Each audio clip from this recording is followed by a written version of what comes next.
Chapter 980. In the quiet, towering sky city, every carved railing and painted building had their own unique craftsmanship. Exquisite works of art from the 100 races were displayed here. The entire city did not look like a residence, but more like a museum. The main hall of the towering sky city was where its essence lay. However, the people in the hall were not in the mood to enjoy it. Li Qingshan's astonished voice echoed in the empty hall. Transform into a well. Senior, do you want to form a world of your own or merge with the 9 provinces? Little and seemed to have understood something. Since I want to stay in this world forever, it's naturally the latter. However, it's not merging. If it does, it'll be over. The Banyan Tree King then looked at Li Qingshan. If I use the Azura field in your hand as an example, I want to become an artifact spirit. I want to use my own heart as the heart of the heavens and use my own consciousness to replace the consciousness of this world. Only now did Li Qingshan understand why the Banyan Tree King kept expanding his branches without caring about the price. It was like moss growing on the walls of a well. What an inconceivable ambition. But what do you want to do?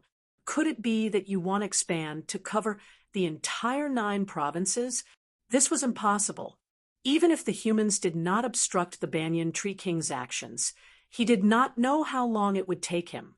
His lifespan was definitely not that long. Of course not. The Banyan Tree King smiled and waved his hand. He turned around and walked into the depths of the hall until he arrived in front of a mental map of the 9 provinces. Every world has its own laws. If you want to replace the consciousness of this world, you must first understand the laws of this world. However, the laws of a world are profound and complicated. It is not something that can be completely understood with the so-called comprehension ability. You must have a large number of calculations. Although too many branches are not beneficial to cultivation, it can greatly increase the speed of calculations. Li Qingshan had a strange expression. The thousands of kilometers of forest he had walked through had turned into a hole in his mind. Every branch of the banyan tree was both a collector and a calculator of information. Countless pieces of information were transmitted through every root and finally gathered here to decipher the code of heaven and earth. This did not sound like something a monster would do. The Banyan Tree King in front of him was like a 3-dimensional projection. Its real identity was a giant supercomputer. No wonder you're known for your profound wisdom. However, what's the result of deducing the laws of heaven and earth? The result is not bad. At the very least, it is very helpful for divination. However, Cheongchi's trap is far beyond my divination ability. The difference between our levels is too great. I believe you already know that there might be a time trap in this bet. Li Qingshan nodded. If I can succeed, I will be able to lend you a hand. The Banyan Tree King said. A single demon king was nothing more than an ant in front of Cheongchi. However, if it transformed into a world, even Cheongchi wouldn't be able to go against it directly. I also hope that you can succeed, but how can I help you? I don't understand any laws of heaven and earth. Li Qingshan said. Compared to something as troublesome as comprehending the laws of heaven and earth, he preferred to use brute force to destroy the laws of heaven and earth. Just comprehending the laws of heaven and earth is useless, although you can better adapt to this world and use these laws in various aspects. It's just like how even if you see through every grain on the walls of a well, you won't be able to turn it into a well. Comprehending is just the first step. Furthermore, with my current realm, it's impossible for me to completely comprehend it. It's like an ant trying to shake a tree. The Banyan Tree King sighed. Even if he used all sorts of methods to make up for it, a third, heavenly tribulation realm was still too low. Isn't that a dead knot? Li Qingshan asked. There's always a way out. An ant can shake a tree. Even a dead knot can be solved. Do you know of the mountain water divine seal? The banyan tree king asked. I know. I've even refined a few before. Li Qingshan seemed to have understood something.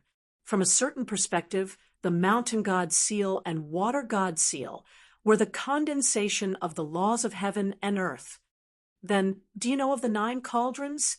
The banyan tree king asked again. Who doesn't know about the national treasures of Great Xia? It's said that they've been forged from all the god seals in the world. They can suppress the fortune of the 9 provinces and make the world devoid of gods. Li Qingshan came to a realization. Grasping a single god, seal meant grasping a river or a mountain range. If he grasped all of the divine seals of mountains and rivers, would he be able to grasp the 9 provinces? Sir, you want to refine the 9 cauldrons and become a god on the spot. That's roughly what I'm thinking, but I don't have that great of an appetite. My current plan is to refine the Mist Province Cauldron first, which will greatly extend my lifespan and ensure my own survival. Afterwards, I'll comprehend the laws of the world a step further and use that as a breakthrough until the day I succeed.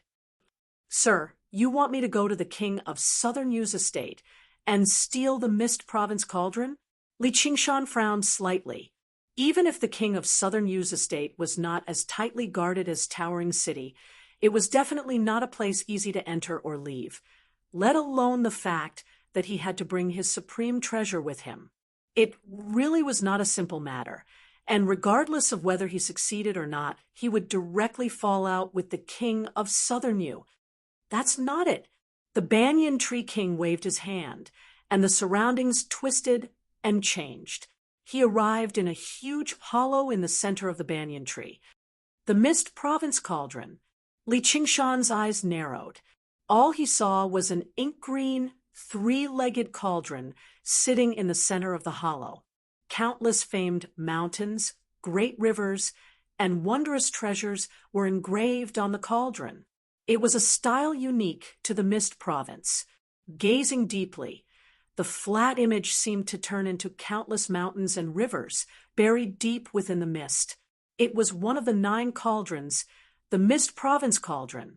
The Mist Province Cauldron was not particularly large, but it gave off an extremely heavy feeling, as if it was the condensation of the Mist Province that spanned 100,000 kilometers. Even with countless aerial roots wrapped around it, it struggled to hide its profound, profound light. I obtained this cauldron 5,000 years ago. The banyan tree king stroked the inscriptions on the cauldron gently, removing some of the roots wrapped around it. Sir, why haven't you been able to refine the cauldron? Li Qingshan was slightly surprised. The Great Xia Empire had only been established for 5,000 years. So didn't that mean the king of Southern Yu had given the cauldron to him as soon as it was forged? It's not time yet. The 9 cauldrons are a single entity, possessing the power to rule the world, let alone refining it. Even shaking it will be difficult. In the past few years, I've only been deriving its structure in preparation for refining it in the future. Has the time come now? Take a closer look. The banyan tree king pointed at the cauldron. Only then did Li Qingshan see a few black spots on the cauldron. They seemed like rust, but he would not be able to tell if he did not look carefully. These are demon caverns. That's right. The laws of the world that these demon caverns destroy and corrode this world have also manifested on the Mist Province Cauldron. This is where the cauldron's weakness lies. What can I do for you? Destroy the Mist Province Cauldron. Before he had seen the Mist Province Cauldron, Li Qingshan really did not believe there was anything in the world he could not destroy, but now he was no longer that confident. I've forged it after so much difficulty. Will it still be effective even if I destroy it? Chapter 9:81. But Senior said the 9 cauldrons are a single entity. If we attack the Mist Province Cauldron, won't the other cauldrons react? Little and noticed the problem. Exactly. In particular, the Dragon Province Cauldron is the leader of the 9 cauldrons, so it will suppress the other 8 cauldrons. Normally, destroying one cauldron is equivalent to destroying all 9 cauldrons. However, I can temporarily cut off the connection between the Mist Province Cauldron and the other cauldrons. The Banyan Tree King smiled. After all, forging the 9 cauldrons was my suggestion in the first place. Li Qingshan and Little looked at one another. This plan sure was far-reaching. All right, then allow me to assist you. Li Qingshan was about to take a step forward. Hold on. I've already waited for several millennia, so there's no need for me to be in such a hurry. This matter needs to be completed in one go. You've just gone through a great battle, so your vitality still hasn't completely recovered. You might as well rest for a few more days and recover to peak condition. The Banyan Tree King suddenly sighed. His eyes were rather worried. I also have some matters that I need to deal with on my end. Yeah, fair enough. This was the first time Li Qingshan had seen the Banyan Tree King react like that.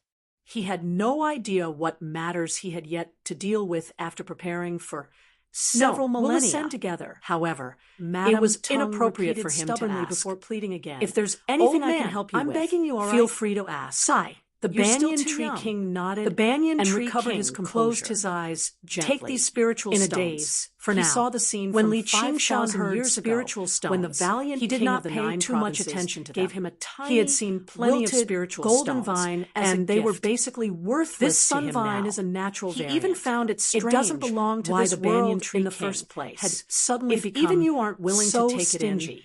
Only when a few spiritual stones in the 9 provinces in his hand said the Lord of the World.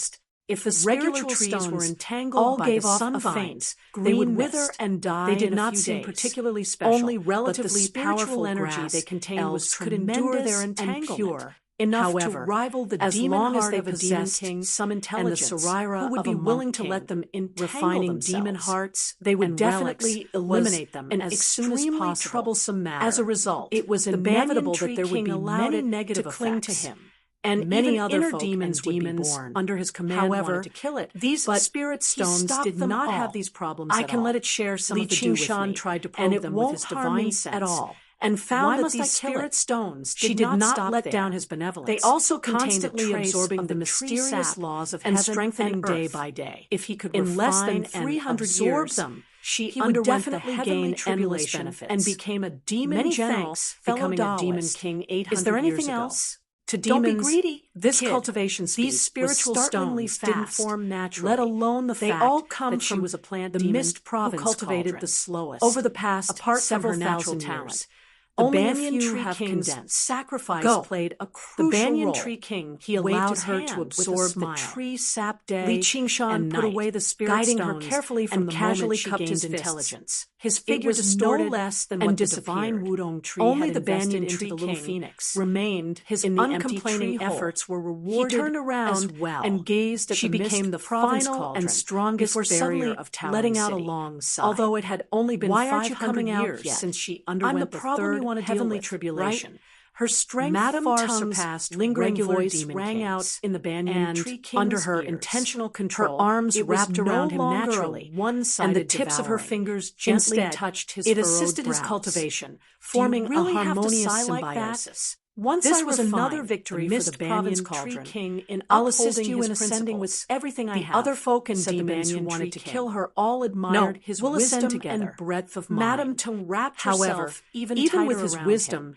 It was impossible for him to calculate everything at all, especially when it came to sentient beings. The Banyan Tree King patted her back in their emotions. Unknowingly, she began to address herself as his wife, causing everyone to call her Madame Tung. He had treated it as a joke, but he did not expect her obsession to be so strong. I don't live for benefits either. Madame Tung hugged the Banyan Tree King tightly, but her pursed lips revealed her stubborn determination. Li Qingshan and Little had just been moved back to Towering City. They were about to walk around and take a good look around when thousands of sunvines that were as slender as snakes and as bright as gold swarmed in through the window. Madam Tung? Li Qingshan immediately pressed down on the hilt of his saber. From the first time he saw Madam Tung, he knew that he could not treat her as a regular demon king back in the Azura field. He felt it was dangerous even when facing a sunvine that did not possess any intelligence at all. Even the powerful Foundation establishment cultivators under Prince Si Qing were entangled to death, so Madam Tung's strength could be deduced. Although plant-type demons, like her, had the disadvantage of not being able to move freely, they were extremely powerful in their own territory. If it were not for the fact that he trusted the Banyan Tree King very much, he would not have come to Towering City at all. However, he did not have any relations with Madam Tung. The sunvines did not attack. Instead, they intertwined and formed a golden staircase. One of the vines even twisted into the word, please. Li Qingshan and exchanged glances and stepped onto the staircase. They arrived in the sky above Towering City. Countless golden vines quickly weaved into a golden building, and the golden staircase pointed towards it. The moment Li Qingshan stepped into the building, the door was closed. He cupped his hands and said, Madam Tung, how may I help you? I wouldn't dare to help you, but I have something to ask of you. Although I don't think you can destroy the Mist Province Cauldron, please mind your own business. Madam Tung's voice echoed through the building. She called it a request, but it was very rude. Li Qingshan was never one to be provoked. Coupled with the fact that he was still tipsy, he laughed loudly and said, I do have some confidence. Ignorant child, you think you're helping him, but you're actually harming him? Madam Tung said angrily. Oh, what do you mean? Li Qingshan asked curiously. You're preventing him from ascending? He doesn't want to ascend either. As the saying goes, it's better to be the head of a chicken than the tail of a cow. Instead of becoming the lackey of those demon gods and demon gods, after ascending, he'd rather be with the world and be the god of the 9 provinces. Don't listen to that old man's nonsense. Since ancient times, no one has ever succeeded in something like this. Do you know what the consequences are if you fail? In the ancient times, before the 9 cauldrons appeared, countless godly seals were scattered all over the world. There were people who dreamed of this and wantonly conquered and collected the godly seals. In the end, they were devoured by the godly seals, and their souls were destroyed, Madam Tung said. Li Qingshan believed her. Being the god of a mountain or a river and being the god of a prefecture were 2 completely different concepts. Just like how it was easy to rule a village or a town, it was impossible to rule a country without the corresponding strength to be a commoner. This was why there was the mountain god seal and the water god seal, but not the sea god seal. The sea was too vast, and there were countless mountain ranges at the bottom of the sea. It was not a place that ordinary demon kings could control. If they tried to forcefully condense the godly seal, they would only be throwing their lives away. However, the Banyan Tree King's ultimate goal was to encompass all of this and control all of the mountains and seas. It was indeed like a daydream. However, since the old man dares to do this, he must have a certain amount of confidence. Just because no one has ever done, it doesn't mean it can't be done. The old man's wisdom is profound, and some people can't compare to him. Damn it! How dare you speak to me like this? Do you believe that I won't pester you to death? Every single sunvine in the building wriggled. Li Qingshan immediately felt his strength disperse uncontrollably. If it were not for the support of the strength of the earth, he probably would have run out of strength in no time. He immediately understood that she had already turned this extraordinary talent into an ability. It was truly terrifying. However, he was unfazed. He said proudly, I don't believe it. In the end, Madame Tung could not lay her hands on the guest invited by the Banyan Tree King. She sighed and said, "You really don't understand. You've come to help him because he is the Banyan Tree King. If he succeeds, will he still be the same person?" Li Qingshan fell silent. He had discussed the will of the world with the Banyan Tree King many times, and they had many guesses. In particular, whether the so-called self existed in the world or not. Although he had once received an invitation from the Azura realm, he did not feel that he was speaking to the Azura realm. However, at the very least, one thing was certain. The will of the world was definitely different from the will of living beings. Therefore, after the Banyan Tree King succeeded, no one could say for sure what would happen to him. However, once he started on this path, there was no possibility of turning back. Do you understand now? I'm doing everything for his own good. Don't be a hindrance here. I will get him to give you the fruit of wisdom that he promised you. Go back to your Qingzhou. Madame Tung's voice turned gentle as she guided him patiently. The towering tree remained silent. It did not interrupt this conversation, as if it was waiting for his decision. Chapter 982. Li Qingshan wavered slightly after hearing Madame Tung's words. However, he asked himself, will I no longer be me once I reach beyond the 9 heavens? As a result, he no longer hesitated. Only people with unbelievable dreams would believe in another unbelievable dream. You don't care about his life or death at all, which is why you can say something like that. Madame Tung was furious. For a moment, killing intent permeated the air. Li Qingshan said, "If you really care about him so much, you should be lending him a hand instead of obstructing him." "Shut up. I'm doing this for our future." The sun vines twisted and danced like snakes, swarming over and wrapping around him. However, the spirit turtle's profound shell stopped them. "I think you're doing this for your own future," Li Qingshan sneered.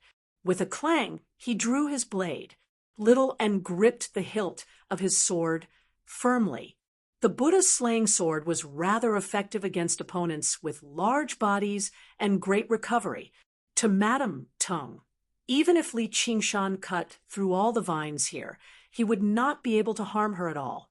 Meanwhile, the Buddha's slaying sword only needed to cut through a single vine, and it would be enough to extend its body and harm her. However, Xiao An's emotions fluctuated in a peculiar manner, so she hesitated slightly with her strike. "All right, stop messing around." At this moment, the Banyan Tree King's voice rang out. There was some helplessness in his voice, but it left no room for doubt. "Humph, you only know how to side with outsiders." Madame Tung backed away reluctantly. "Thank you for your trust. That's extremely precious to me," the Banyan Tree King said to Li Qingshan. "You're welcome. I'm still hoping that you'll succeed and assist me in the future." Li Qingshan smiled. That day will definitely come. The 2 demon kings eagerly anticipated that day. Little and gazed at the sun vines wrapped tightly around the tree and sighed inside. When Li Qingshan returned to Towering Sky City, the originally tranquil and peaceful atmosphere changed. He keenly felt the omnipresent hostility and knew that Madame Tung hated him. He smiled and didn't take it seriously. In the blink of an eye, a few days had passed. Li Qingshan had absorbed a spiritual stone from the Banyan Tree King, and his vitality had all recovered to peak condition. He stood before the Mist Province Cauldron again. "Are you ready?" asked the Banyan Tree King. "All right, but is fellow Taoist really going to do that?" Li Qingshan asked. "It's not what I want, but I have no choice." The Banyan Tree King sighed. "All right then." Li Qingshan nodded and no longer hesitated. He took a step forward and stood before the Mist Province Cauldron, but he did not strike immediately. Instead, he stared at the engravings on the cauldron deeply. Gradually, nothing else existed in his eyes. All that remained was the Mist Province cauldron. The endless sea of trees, mountains, and rivers all appeared before him. It was as if he was not facing a cauldron, but the Mist Province that spanned 100,000 kilometers. The tremendous pressure became more and more obvious. Before he had even struck, he felt like he was carrying a mountain on his back. And behind the Mist Province was an even vaster world. That was the 9 provinces of the world, like they were a single entity. It was unshakable. It was definitely unshakable. Li Qingshan pursed his lips and clenched his fists, allowing the power of tremors to constantly gather around him. His body trembled slightly, but he still did not strike, as if he was waiting for something. The Banyan Tree King nodded in satisfaction. If he were a regular demon king, he definitely would not be able to endure such tremendous pressure. He would either directly retreat in defeat or strike out blindly. He probably would not even be able to leave a mark on the Mist Province cauldron. The Banyan Tree King spread his arms. At that moment, every single banyan tree in the sea of trees that stretched for tens of thousands of kilometers trembled and swayed. The sound of water was deafening, surging like waves that approached from afar and gathered towards the Banyan Tree King. The aerial roots spread out madly, covering the walls of the tree hole densely. However, the aerial roots around the Mist Province cauldron rapidly receded, revealing the cauldron in its entirety. It glowed with magnificent light. Seal. The Banyan Tree King spat out a single word quietly, and the light from the cauldron dimmed. Li Qingshan's eyes lit up. Like a flash of lightning, all of the illusions of mountains and rivers shattered. There was still the Mist Province cauldron before him, as if it had been isolated from the 9 provinces. The pressure it brought him immediately decreased. He punched out with both fists and bellowed out. Boom! Thunk! A great sound rang out like a great bell, reaching thousands of kilometers away. Under the night sky, Yi Weiyang stood high above the sea of trees. An inky, green pillar of light rushed into the air. It was even thicker and vaster than the Banyan Tree King's body, like a pillar that supported the heavens. With it, as a foundation, a tremendous formation that enveloped tens of thousands of kilometers was activated. She frowned, as if she was worried about something. She said with an almost indiscernible voice, "Don't." In the sea of trees, all the living beings either understood what was going on or were at a loss. They all gazed in the direction of Towering City, tens of thousands of kilometers away. The King of Southern you suddenly sensed something in the Silver Dragon King. He smiled. It's finally begun. The full-powered strike that Li Qingshan had prepared for a very long time only made the Mist Province cauldron tremble and leave behind 2 indiscernible imprints. There were a few cracks, but the moment he pulled his fist back, the cracks closed up. As it seemed, the Mist Province cauldron would be as good as new in the blink of an eye. However, the booms constantly echoed through the tree hole, slamming against his soul viciously like a series of questions, asking him why he was bold enough to offend the imperial authority of the heavens. It really is tough. Li Qingshan laughed.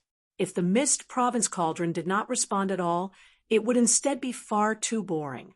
Roar. A tiger's roar drowned out the booms. Li Qingshan's blood surged, and his skin became scarlet red. The inscription of a beast spread across his forehead, forming a king character, the tiger demon's fury. Thump, thump, thump. The booms rang out endlessly, ringing through the surroundings.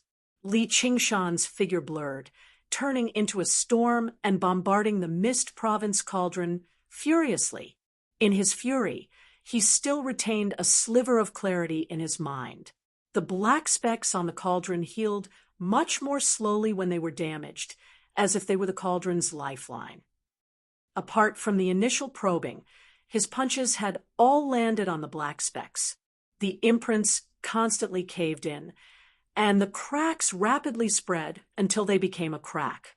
Suddenly, a streak of rainbow light shot out. Nice! The Banyan Tree King praised. He also used his full strength. Not only did he seal up the Mist Province cauldron, but he also mobilized transparent jade-green aerial roots that wrapped around Li Qingshan's legs, channeling tremendous amounts of spiritual energy into his body. The tiger demon's fury was powerful, but it also placed a great burden on Li Qingshan. It could be said that if he wanted to injure his enemy, he would injure himself first. He could not maintain it for too long. However, with the Banyan Tree King's full support, the various negative effects were suppressed to the limit, allowing him to unleash his destructive power to his heart's content without any worries. Streaks of rainbow light shot out, and more cracks appeared on the Mist Province cauldron. At this moment, Madame Tung suddenly appeared in the tree hole. She was extremely stern. She had never expected Li Qingshan to actually possess such strength. She bit her lip and shot a vicious glance at the Banyan Tree King before making her way towards Li Qingshan. Li Qingshan seemed to be completely submerged in the pleasure of destroying the Mist Province cauldron. His back was completely unguarded. "Don't do anything stupid." The Banyan Tree King frowned. His voice was solemn and loud, as dignified as a god's. Madame Tung was immediately restrained, immobilized.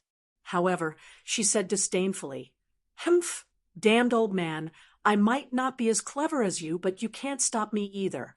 Just obediently undergo the heavenly tribulation and ascend with me." She raised her right arm high into the air, and the sun vines around the great banyan tree suddenly tightened. A streak of golden light twisted and coiled around the great banyan tree, wrapping around the dark green light. The light immediately began to fade, while the golden light rapidly strengthened. Li Qingshan immediately felt the pressure from the Mist Province cauldron increase drastically. Even the cracks showed signs of closing up, so he gritted his teeth and continued his assault. If the Banyan Tree King were restrained, he would not be able to destroy the Mist Province cauldron alone. Why must you do this? Seeing how the plans of half his life were about to come to nothing, the Banyan Tree King let out a sigh and closed his eyes gently. "Old man, I've let you down, but I will be with you forever. I'll make it up to you tenfold, 100-fold. Please forgive me." Madame Tung's voice came to a halt, and she vomited a mouthful of golden blood. A shiny, white blade protruded from her chest. Little and stood behind Madame Tung, gripping the hilt of his sword with one hand as his white clothes drifted about. The golden light around the pillar of light immediately collapsed. Even the huge sun vines that resembled golden dragons began to wither at a visible rate. Yi Weiyang stared at this and smiled bitterly. At the very least, she should be glad that she did not have to do anything herself. Li Qingshan glanced around from the corner of his eye before continuing to destroy the Mist Province cauldron. Everything was going according to plan. The aura of death constantly spread, dyeing Madame Tung's face with a layer of grayish white. She stared straight at the Banyan Tree King and asked in disbelief, "You really want me dead?" "I'm sorry, but I really can't think of any other way to stop you." The Banyan Tree King seemed to age a lot in that instant. His voice was particularly deep and ancient, but his eyes remained as determined as ever. He could not compromise with everything. "Fine then." Madame Tung lowered her head powerlessly. The sunflower in her hair immediately wilted. She murmured to herself, "What are these 5,000 years?" Little and drew the Buddha slaying sword, and pale white flames rapidly swallowed Madame Tung. He raised his head and looked at Li Qingshan. The dazzling rainbow light coated him with a resplendent ring of light. After who knew how long, Li Qingshan threw a punch into the Mist Province cauldron. Time seemed to freeze for a split second as thousands of colors erupted and flowed before him. Only then did he realize that the Mist Province cauldron had already shattered. Li Qingshan widened his eyes and saw a green heart in the shattered Mist Province cauldron. He came to a realization that this was the Banyan Tree King's demon core, and the tree hole happened to be where the heart of the Banyan Tree King resided. The heart of the tree absorbed the thousands of colors and suddenly shone with countless streaks of light. As a matter of fact, it even pierced through the thick tree trunk and produced a beautiful glow in the night sky, vaguely displaying the various sights of the Mist Province. In the end, it condensed into a map of the Mist Province, hovering in the air. The Banyan Tree King stood there without moving. Only the color of his eyes constantly changed. Li Qingshan frowned. Originally, the Banyan Tree King was the tranquility of a tree. Within the tranquility, he radiated with benevolence and life. Now, he was the tranquility of the sky, with a hint of emptiness within the tranquility. He viewed everything as nothing. Chapter 9, 83. Success or failure all depended on this. At this moment, the Banyan Tree King's tremendous numbers came into play. Every single great banyan tree seemed to be an independent entity, yet they were also connected together through their countless roots. Tremendous amounts of information flowed through them. All of a sudden, each of the great banyan trees glowed with a colorful brilliance, and the vast forest turned into a beautiful sea of light. The demons and other folk who lived there all looked around in surprise. Then they saw the map of the Mist Province hanging high in the night sky slowly descend, growing closer and closer and becoming larger and larger. When they raised their heads, they could clearly see the countless mountains and rivers as if they were tangible. It was like the end of the world had arrived. Cries rose and fell in the sea of trees. Yi Weiyang stood in the sea of trees and gazed at the descending Mist Province. She smiled. A mountain hung upside down, pressing down on her. She did not dodge, passing through it. The demons and other folk looked around in a panic, but they discovered that the disaster they were imagining did not happen. The Mist Province had merged with the sea of trees, swallowed by the sea of light. A while later, all of the light receded, and the forest returned to how it was before, as if nothing had happened at all.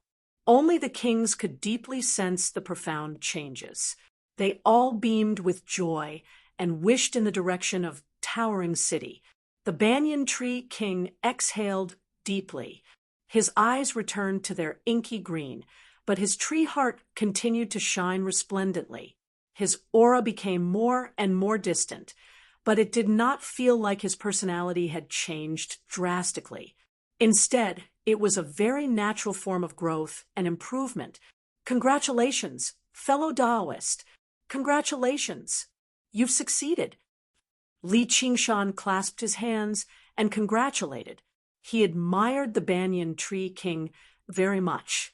Although it was not some natural divine tree, it had pushed its special characteristics to the limit. After several millennia of painstaking planning, it had created an unprecedented path, which made him very excited. It's just the first step. The Banyan Tree King waved his hand. However, once you take this step, the other 8 cauldrons will sense it. The imperial clan of the Dragon Province will definitely be furious, said Li Qingshan. Li Qingshan said, Great Xia wanted to rid the world of gods, yet the Banyan Tree King had directly become the god of the Mist Province and even destroyed their national treasure. It would be strange if they did not react at all. Don't worry, they won't attack. The Banyan Tree King's eyes flickered with the light of wisdom. He had already deduced the cause and effect of everything. Now he could see it even more clearly. You're right, Li Qingshan said with a smile. The current Banyan Tree King had already stepped into a whole new realm. In the world of the 9 states, he was almost invincible. If the great Xia dynasty wanted him to fall, it was likely that even the great Xia dynasty could not afford to pay such a price. Is it worth it? Little and suddenly asked the Banyan Tree King. The Banyan Tree King was speechless. The atmosphere suddenly became heavy. Little and Li Qingshan was slightly surprised, but he saw a rare expression of pity on her face. He could not help but sigh. There's nothing we can do about it. That Madame Ting has gone too far. Is it worth it? Little and did not look at Li Qingshan and asked further. The Banyan Tree King closed his eyes as if he was unable to face her gaze. The sun vines around him had already withered. His body had never been so light before, but he instead felt empty. He was rather unaccustomed to it. If it was not worth it, why would he make a choice like this? If it was worth it, why would the joy of success be unable to make up for this regret? 5,000 years of companionship was really nothing? Was it because he had put in too much effort, such that he could not treat it lightly?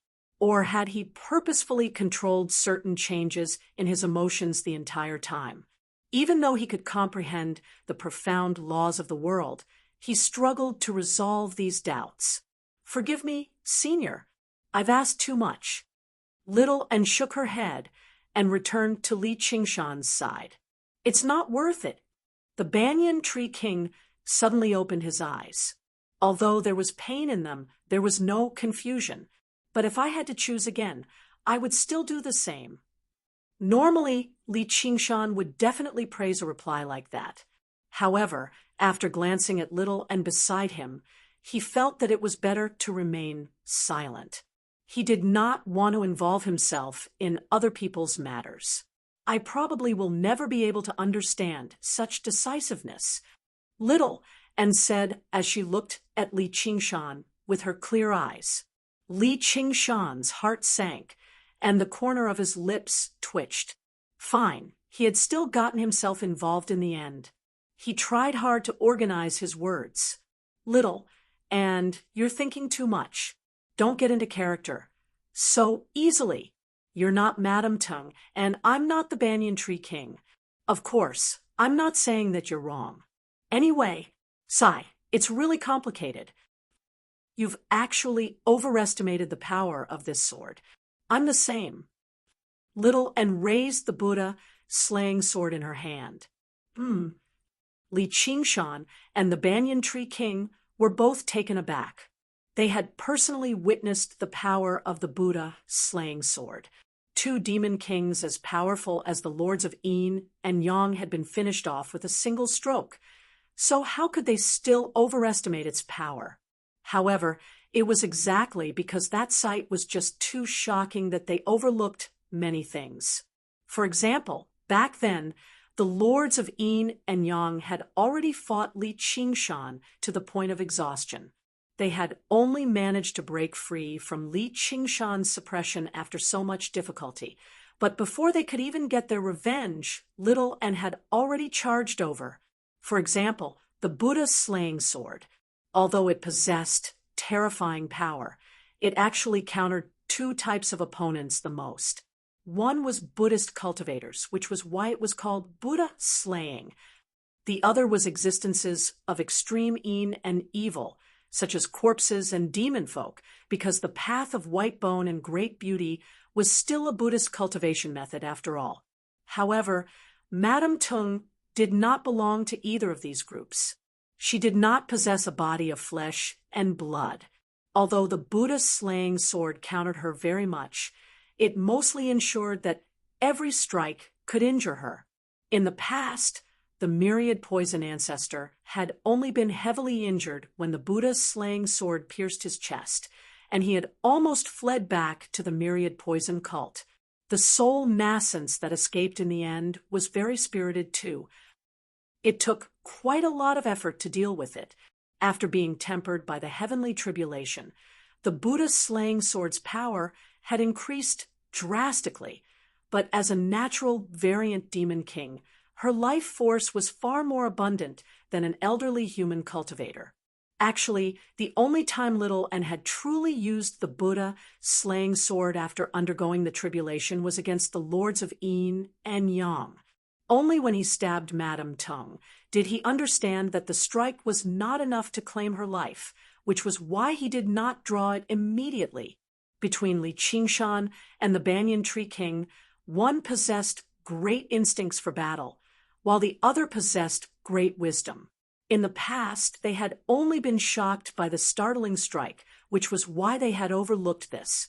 Now that Little and had reminded them, they immediately understood. They were both stunned. Li Qingshan felt some lingering fear. In the situation back then, if Madame Tung had struggled a little longer, he would not have been able to shatter the Mist Province's cauldron. If she had blown up her demon core out of fury and hatred, then it would not be as simple as the plan failing. As it turned out, none of this went according to plan. Little and said, "Senior Banyan Tree King, although my strike heavily injured her, the true fatal strike was your determination." Chapter 984. Li Qingshan looked at Little and in surprise. The blurry feeling became extremely clear. She had indeed changed. In the past, Little and would never do these unnecessary things, much less pay attention to the grievances and conflicts of others. If the divine Nun of the South Sea was still alive, she should be smiling happily. The Banyan Tree King was stunned for a while before suddenly letting out a long sigh. His eyes became rather moist, but there was actually a hint of a relieved smile on his face. "Fellow Little, and thank you for your guidance. Can I ask you to help me out again?" With his sleeves fluttering, the Banyan Tree King bowed deeply towards Little, and even his long beard reached the ground. Li Qingshan was surprised. Just who in the world could receive a bow like that from the Banyan Tree King? However, Little and accepted it calmly. She did not mind at all. With a wave of her hand, she said, "There's no need to be so polite, Senior. I'm not helping you." "Oi, girl, that's no good." Li Qingshan was even more surprised. In the past, Little and was emotionless, but she was flawless when it came to etiquette. Even Feng Shiwu praised her. She would never behave so rudely. Xiao and hummed in acknowledgement, but he didn't seem too convinced. "Qingshan, there's no need to say anything more. I'm the one who asked to be humiliated." The Banyan Tree King waved his hand at Li Qingshan and smiled bitterly. Little and glanced at Li Qingshan, as if she was saying, "What do you think?" Li Qingshan shrugged and laid out his hands. All right. A skull prayer bead on Little N's wrist turned into a skull. It opened its mouth and spat out a ball of samadhi flames of white bone, burning silently. Her seaweed-like hair drifted about as two specks of golden light shone in her clear eyes. She murmured, "White bone in great beauty, the cycle of life and death." The almost transparent samadhi flames of white bone gradually materialized. Madame Tung's figure faded in and out. Her eyes were firmly shut as despair froze on her face. Li Qingshan's eyes widened. "You can do that." Little and said, "I've already said that my sword strike wasn't enough to sever her life force. It was her own mind that was thrown into chaos, causing her to suffer from chi deviation. If I ignore it, she'll definitely die."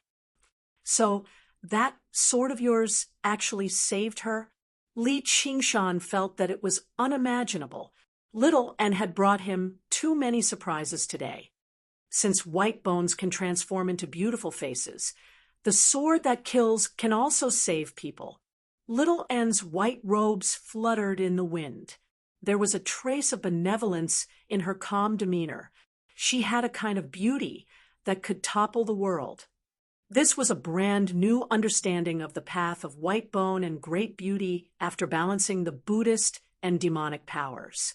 Although she did not know whether she had taken the wrong path or not, the white bone bodhisattva's original intentions were probably not to kill. Madame Teng's figure gradually solidified, but she still could not stabilize it. To Little, and this was the first time she had done something like this. Li Qingshan saw that the banyan tree king's face was filled with concern. His vast and distant aura was greatly reduced, making him seem even more like a mortal than before. He thought to himself, this person must really be an old tree that's sprouting new buds. He's fallen in love. Qingshan, help me. Little and flipped her left hand and held a phoenix feather between her fingers, thrusting it towards Madame Teng's forehead. Coming. Li Qingshan grabbed her hand and circulated the Phoenix Nirvana scripture with all his might. The phoenix feather glowed with resplendent light, transforming into a stream of light and entering Madame Teng's body. Little and let out a sigh of relief. Madame Teng's figure stabilized. She was barely breathing, and she fell unconscious in the banyan tree king's embrace. The banyan tree king thanked Little and again. Little and said, she is severely injured, and both her body and mind are in a mess. Senior, please take care of yourself. The banyan tree king nodded slightly, closed his eyes, and lowered his head to touch Madame Teng's forehead. The heart of the tree above him glowed with seven-colored light. Wow! Li Qingshan's eyes widened. He saw the banyan tree king's lush beard withering, revealing his true appearance. Li Qingshan was about to speak, but the banyan tree king waved his sleeve without raising his head. The surrounding scene twisted and changed, and they were teleported out. However, he heard Little and say two words, "Give up." Li Qingshan waited in Towering City for a while before Little and was teleported to his side. Little and lowered her head and didn't speak. What's wrong? Li Qingshan asked. If you want to scold me, then go ahead. Little and seemed like she was ready to die. Why would I scold you? Li Qingshan smiled. Really? Little and blinked her eyes and asked carefully. Ha, what nonsense are you talking about? Li Qingshan pulled Little and into his arms as he laughed aloud. He rubbed her hair and gave her a thumbs up. Moreover, you've done this extremely beautifully. This is the first time I've seen this old man show an expression like that, and what he's like. I really didn't expect it. You don't blame me for acting on my own? My Little Anne has already grown up. It's time for her to have her own opinions. Li Qingshan did not like Madame Teng, but it was not to the point where he wanted to kill her. As a result, he wanted to confirm the Banyan Tree King's thoughts again before he attacked the Mist Province Cauldron. However, since the Banyan Tree King had made up his mind, there was nothing he could say. It would be for the best of both worlds in the end. What comforted him even more was Little Anne's changes. He had never agreed with the white-bone bodhisattva's terrorist ideology, nor did he want Little Anne to become a second white-bone bodhisattva. I just pity her a little. Little Anne hugged Li Qingshan gently and gazed at the withered vines around the Banyan Tree King. She guaranteed, I definitely won't be as willful as her. I already told you not to bring things in recklessly. I'm not as great and compassionate as the Banyan Tree King. You know that I'm very selfish and greedy. I don't want to let go of what I have in my hands. If you want to go somewhere without me, I definitely won't let you go. Li Qingshan smiled. Yeah, I'll definitely take you beyond the 9 heavens. The corner of Little Anne's lips curled up as she gazed at Li Qingshan deeply. If I become an obstacle to you one day, I definitely won't make things difficult for you. Then please take care of me, Sir Little Anne. Li Qingshan laughed aloud. If he did not have her by his side, what was the point even if he went beyond the 9 heavens? He might as well hold on to his dreams and die in battle somewhere. At this moment, the withered vines shone with golden light again, gradually recovering their vitality. Oh, right, why did you stay behind earlier? Li Qingshan asked. I wanted to ask him a question, said Little. And what question? If I had to choose again, how would I choose? You really know how to get to the bottom of things. But it was a good question. How did he answer? He thought about it for a long time, but he did not answer. Instead, he asked me a question. Really? What did he ask you? Li Qingshan could not guess what the Banyan Tree King was thinking. Did he change his mind, or did his heart remain the same, or did he not have an answer? He asked me, "Do you think she will forgive me?" Li Qingshan laughed aloud. He simply could not imagine the expression on the Banyan Tree King's face at that time. Then how did you answer? What do you think? I can't guess. But if it were me, even if I don't take revenge, I will definitely remember him for life. Then I'll have to be careful not to offend a narrow-minded person like you. You dare say that I'm narrow-minded? I'll remember this sentence. Li Qingshan glared at him, pretending to be angry. Oh no! Little and covered her mouth and snickered. Numerous sunflowers bloomed brilliantly like little suns, illuminating the dark canopy of the tree. Chapter 985. A hawk's cry rang through the air. Banyan Tree King, you're one of the 10 demon kings, yet you dare to destroy the 9 cauldrons. Do you know that the laws of the nation are merciless? What a powerful aura!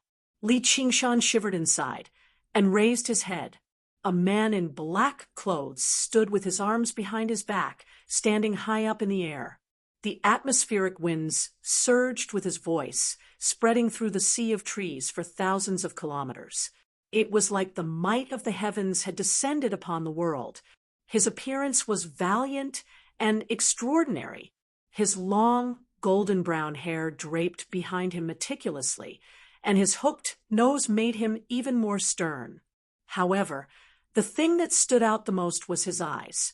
Outside his dark irises was a faint, golden ring, as if they could see through everything. The hawk god has graced us with his presence. Please forgive me for not going out to welcome you. The Banyan Tree King replied modestly. His voice was tremendous, echoing through the surroundings. He did not lose any of the limelight at all. Sure enough, Li Qingshan thought, there are not a lot of people in the world who are bold enough to speak to the Banyan Tree King like that. Apart from the legendary hawk god that protects the kingdom, there is no one else with such bearing and presence. It's the bird girl's bird father, little and communicated.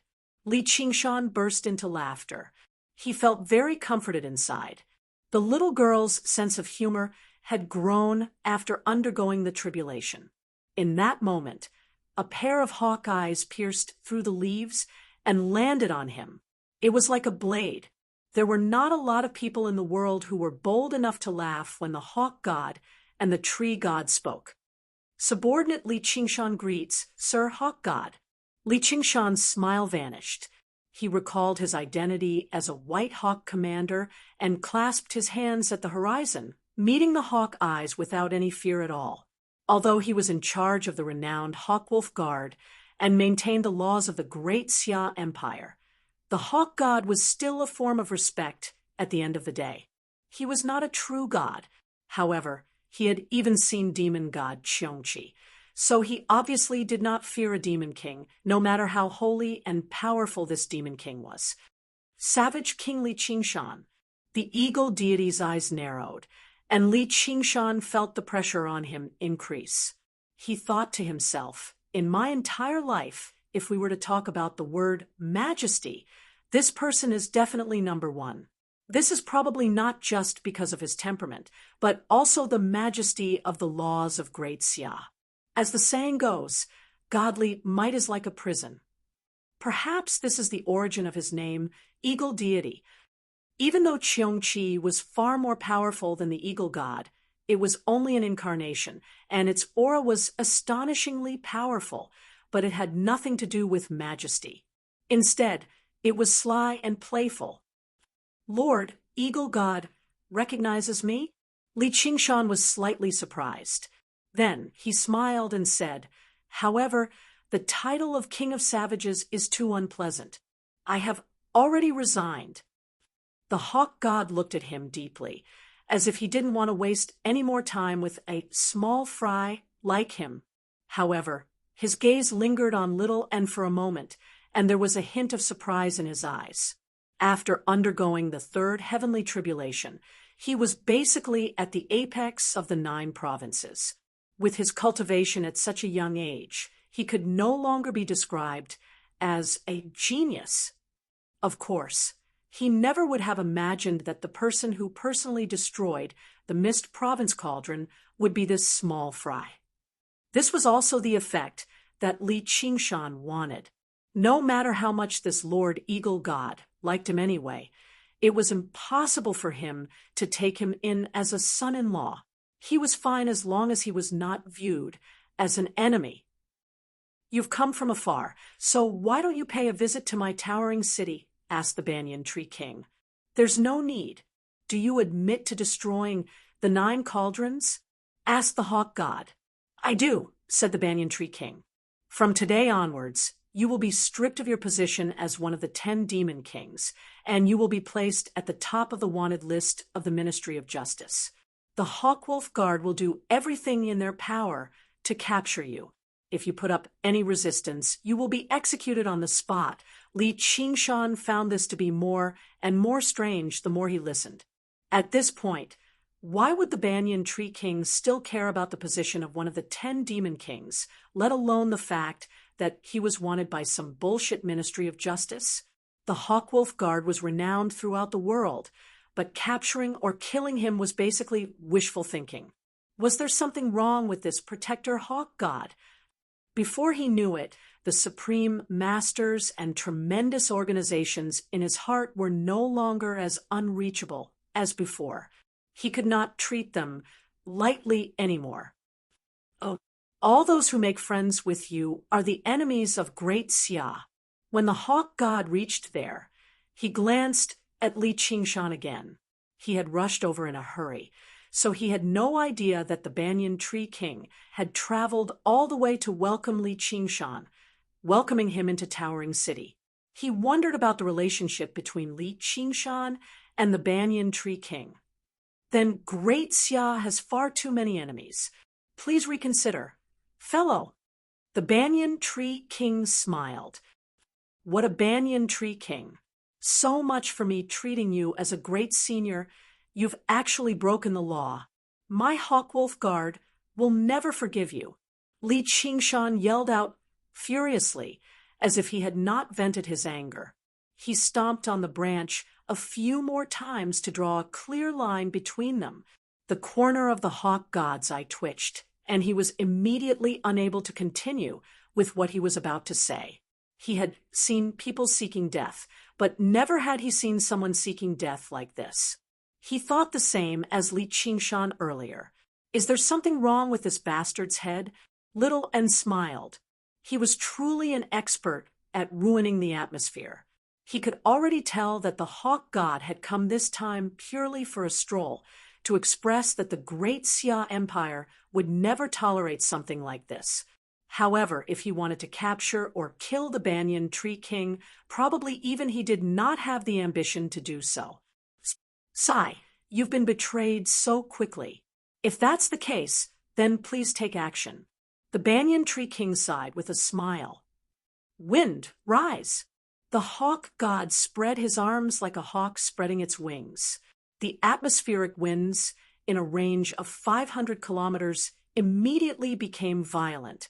With another powerful swing, it swept down from the sky, and a few clouds were immediately torn to pieces. If it were a regular forest, it would have been reduced to a barren land immediately. Even the roots buried deep underground would have been torn apart, losing all life. It really is impressive. Li Qingshan thought. The atmospheric winds and geomagnetism basically drew up the upper and lower boundaries of this world. To be able to control the atmospheric winds so easily, the hawk god had already reached the peak of the third heavenly tribulation. He was close to ascending. He focused on the scene of the battle between the two 10 demon kings in preparation for the ink sea dragon slaying. The banyan tree king held up a light green canopy. The moment the atmospheric winds entered the canopy, they immediately lost their sharpness and became ordinary gales. The strong gales stirred up waves in the sea of trees. Thousands of banyan trees swayed, forming a vigorous and impassioned tune. Li Qingshan stepped on a branch and looked into the distance. The wind and clouds were raging, and the strong auras in the sea of trees were ready to be released. Although the battle between the hawk god and the banyan tree king was magnificent and impressive, it did not feel like a battle to the death. He thought, since they're going to go through the motions, I'll go along with them to avoid trouble in the future. Lord Eagle God, let me lend you a hand. Li Qingshan bellowed out and unleashed his great strength as a golden core cultivator, as well as the superb acting skills he had honed over many years. He launched a barrage of attacks at the banyan tree king, personally demonstrating the meaning of an ant trying to shake a tree. With his interference, the great show of a battle between rulers came to an end very quickly. However, before the hawk god took off, he said, "Pass on my orders. The White Hawk commander of the South Sea Commandery, Li Qingshan, deserves praise for his loyalty and his service as a protector. He will be transferred to the Dragon Province immediately. No mistakes are allowed." Chapter 986. All right, but you have to admit that my acting in the past was pretty good. Li Qingshan raised his index finger and sighed. Sure enough, modesty makes people improve, while arrogance makes people fall back. However, he was not worried at all. He was no longer the Li Qingshan of the past. There was no need for him to act out every single act carefully, nor was there any need for him to care so much. As for when he would go to the Dragon Province, or even whether he would go to the Dragon Province, it was not up to the Hawk God to decide. Little and nodded with a smile. But why does the mighty Hawk God have to travel such a great distance just to go through the motions? Li Qingshan was rather confused. He had put on an act for the Hawk God to avoid some unnecessary trouble, but who is the Hawk God putting on an act for? Because he's the protector Hawk God. As long as the Great Xia Empire exists, he will continue to protect it. The great banyan tree's voice rang out. I see. In the past, I thought the title of the protector hawk god was mighty and domineering, but why do I feel like it's just a tough job now? Li Qingshan said. As his cultivation constantly increased, his horizons broadened. When he heard the golden cicada spirit king say, "The 9 provinces are like a well a few decades ago," he still found it very shocking. Only now did he truly understand. But since the cage has been broken, the bird is free, the banyan tree king said leisurely. Freedom. How high can one fly to be considered as true freedom? It's a pity that you'll never have that freedom. Birds have their own freedom, and trees have their own freedom.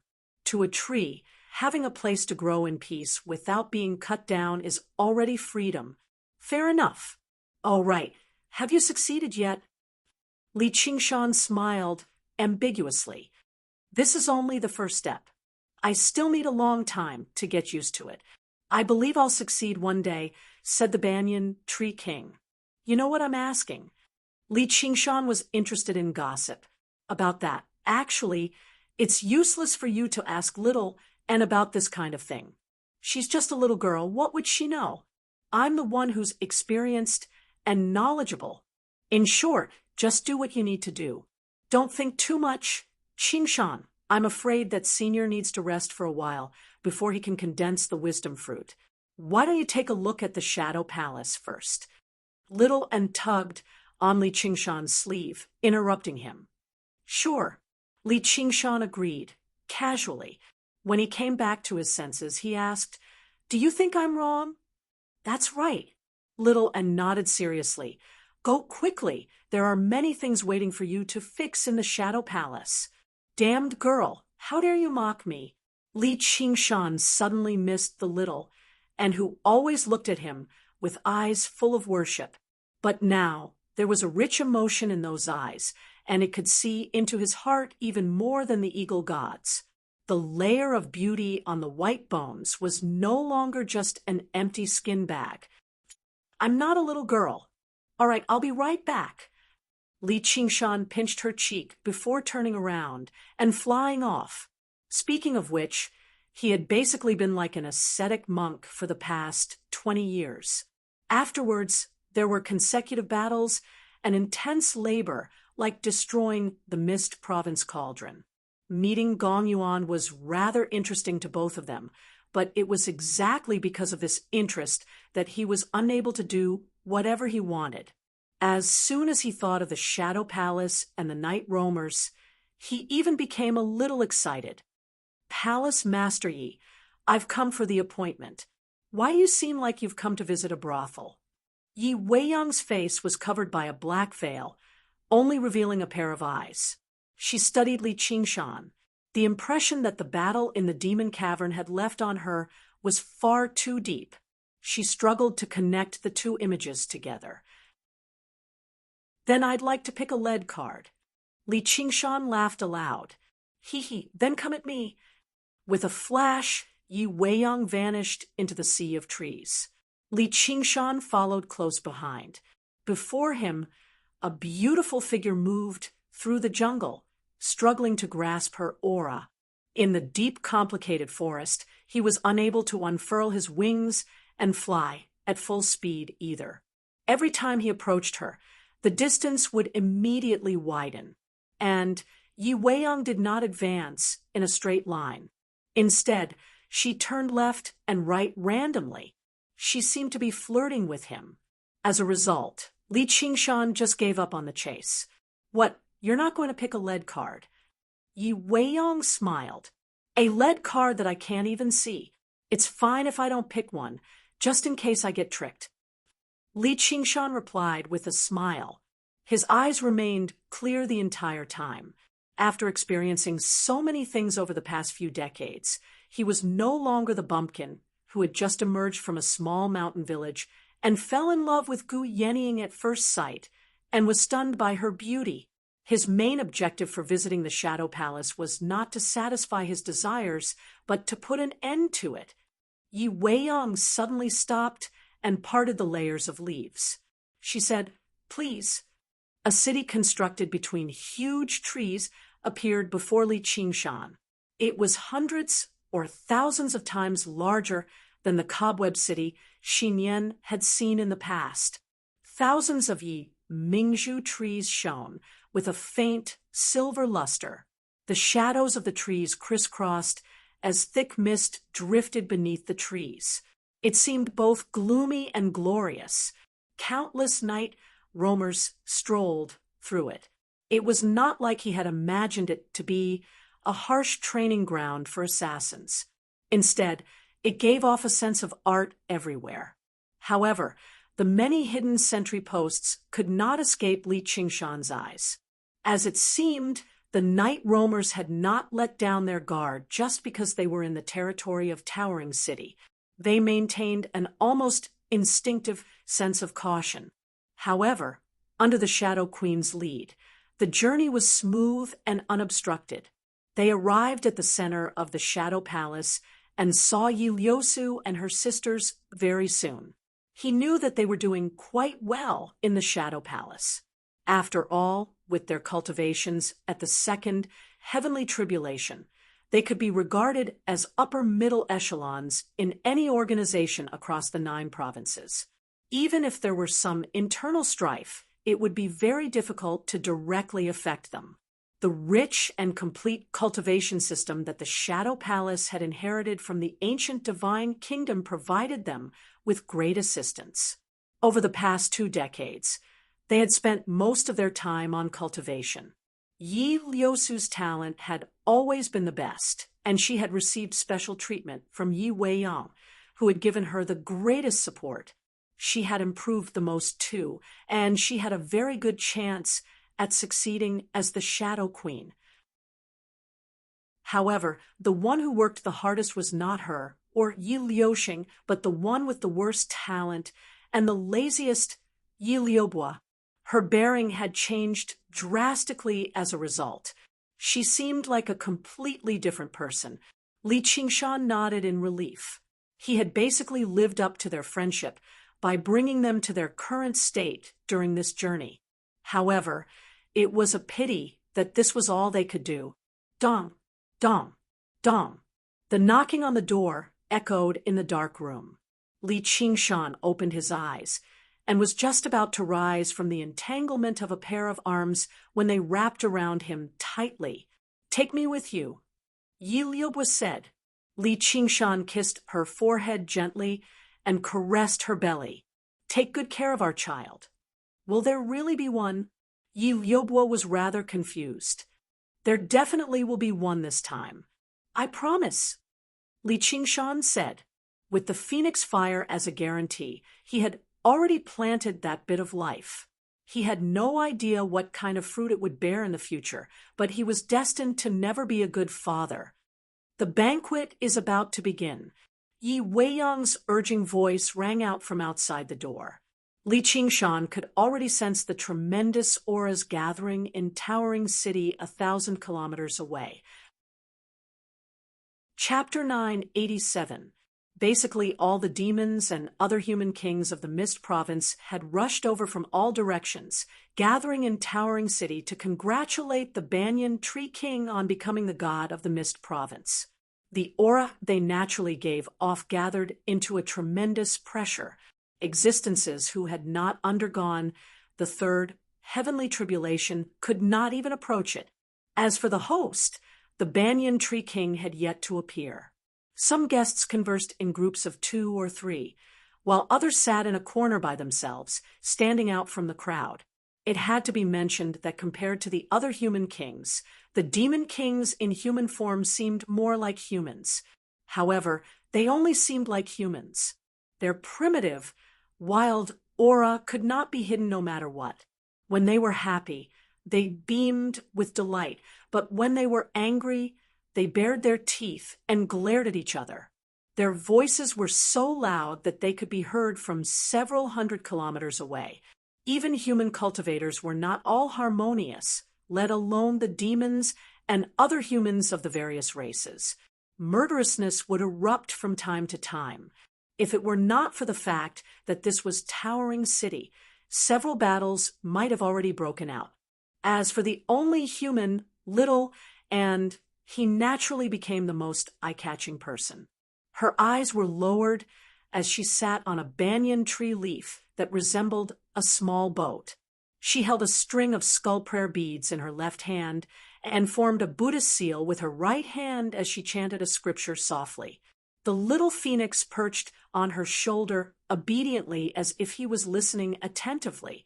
Both of them had a kind of otherworldly beauty, creating an ethereal and tranquil atmosphere. Even the non-human races could clearly feel it, so they didn't rashly come to disturb them. However, there were many topics of discussion. Why are there humans here? A skinny man who seemed to be forged from scarlet bronze frowned. He was a member of the metal demons of the 7 god races. They possessed indestructible bodies, but they just happened to be excellent materials for forging weapons. Countless metal demons had died to human cauldrons, so they developed a deep grudge. Is that a phoenix? It really is as magnificent as the legends say. A woman said in envy. Her voice was pleasant, and she was petite. Her head was covered in fine, verdant feathers. Clearly, she was a feathered demon king. Little Phoenix's heart was not on the scripture at all. When he heard this praise, he couldn't help but raise his head proudly and was about to sing a few times. Little and glanced at him faintly, and he immediately retracted his wings and hung his head down dejectedly. Little and was well aware of Little Phoenix's naughtiness and mischievousness. If he left it alone, it would definitely cause trouble. These days, Little Phoenix had been plucked by her for various reasons, so he was very well behaved. She didn't want to cause trouble, but trouble came knocking on her door. "I am young Master Silver Snake. May I know your name?" A handsome, feminine, pale-faced scholar flashed over to the branch where little Enwuzan bowed. His words and actions were refined, but his face had an undisguised, covetous look. "That's none of your business." Little Phoenix raised his head, once again displaying the results of Li Qingshan's good education. The young Master Silver Snake was taken aback. He never thought that a bird that seemed like a phoenix would speak so vulgarly. He smiled. "How bold of you. You're just a mere demon commander, yet you're standing above us. That's far too rude of you. Come on down, and let's have a chat." He extended his hand towards the little phoenix. He extended his arm and grabbed Xiaoan's shoulder. "Hurry up and beat him up." Little N stopped chanting and said, "Okay." Little Phoenix was overjoyed. He spread his wings, and with a phoenix cry, he pounced at young Master Silver Snake. Young Master Silver Snake was shocked. He didn't expect a demon commander to have such strength. His speed was even more astonishing. Before he could react, he was thrown off the tree. The demon kings were bored from waiting. Seeing this scene, they immediately cheered. However, to their surprise, although Little Phoenix was at a disadvantage in the beginning due to his lack of battle experience, being injured was nothing to him. Instead, it stimulated his passion for battle. The more he fought, the more courageous he became. After a while, young Master Silver Snake actually couldn't hold on any longer. Little Phoenix turned into a beam of light.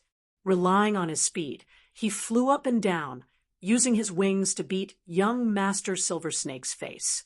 As he beat, he scolded, "That's what you get for being cheap. That's what you get for being cheap." The Demon King's cheers became louder and louder. Mocking laughter rose one after another. Young Master Silver Snake flew into a rage out of humiliation. Killing intent surged in his eyes. With a flip, he turned into a 200 zhang long silver snake. He opened his huge mouth and tried to swallow Little Phoenix. Little Phoenix let out a phoenix cry. His body suddenly expanded in the wind, and his wingspan reached 300 zhang. Although he was much smaller than the silver snake, he emitted an overwhelming light. With a gentle flap of his wings, he arrived above the silver snake. His phoenix claws easily pierced through the silver scales and grabbed onto the snake's spine. Then he flew into the sky. The silver snake writhed violently, but it couldn't break free. Blood rained down like rain. It felt an instinctive fear, and it couldn't even use 30% of its strength. Generally, the demon race was at their strongest when they transformed into their original form. It was fine if he didn't transform into his original form, but once he did, he was greatly restrained. It was as if he had returned to the desolate era when the divine bird hunted. Even if there was a big realm difference, he could still dominate it. Little Phoenix's elegant phoenix eyes stared coldly at the silver snake under his claws. His sharp phoenix beak fiercely pecked at the top of the snake's head. Everyone could see that if this peck landed, the silver snake's head would definitely be smashed. Even if it didn't die, it would lose half of its life. It was supposed to be a good show, but it suddenly turned into a life and death battle. They all shouted, "Stop! This is Towering Sky City." Little Phoenix's killing intent rose, but he didn't care. At this moment, a voice sounded, "Stinking brat, come over here." Little Phoenix blinked and threw away the silver snake under his claws. He turned around and flew towards the forest. His figure shrank rapidly and turned into a little child again. He threw himself into Li Qingshan's arms and complained, "Big Daddy, where did you go to play? You didn't even bring me along." "I went to give birth to a little brother for you." Li Qingshan smiled.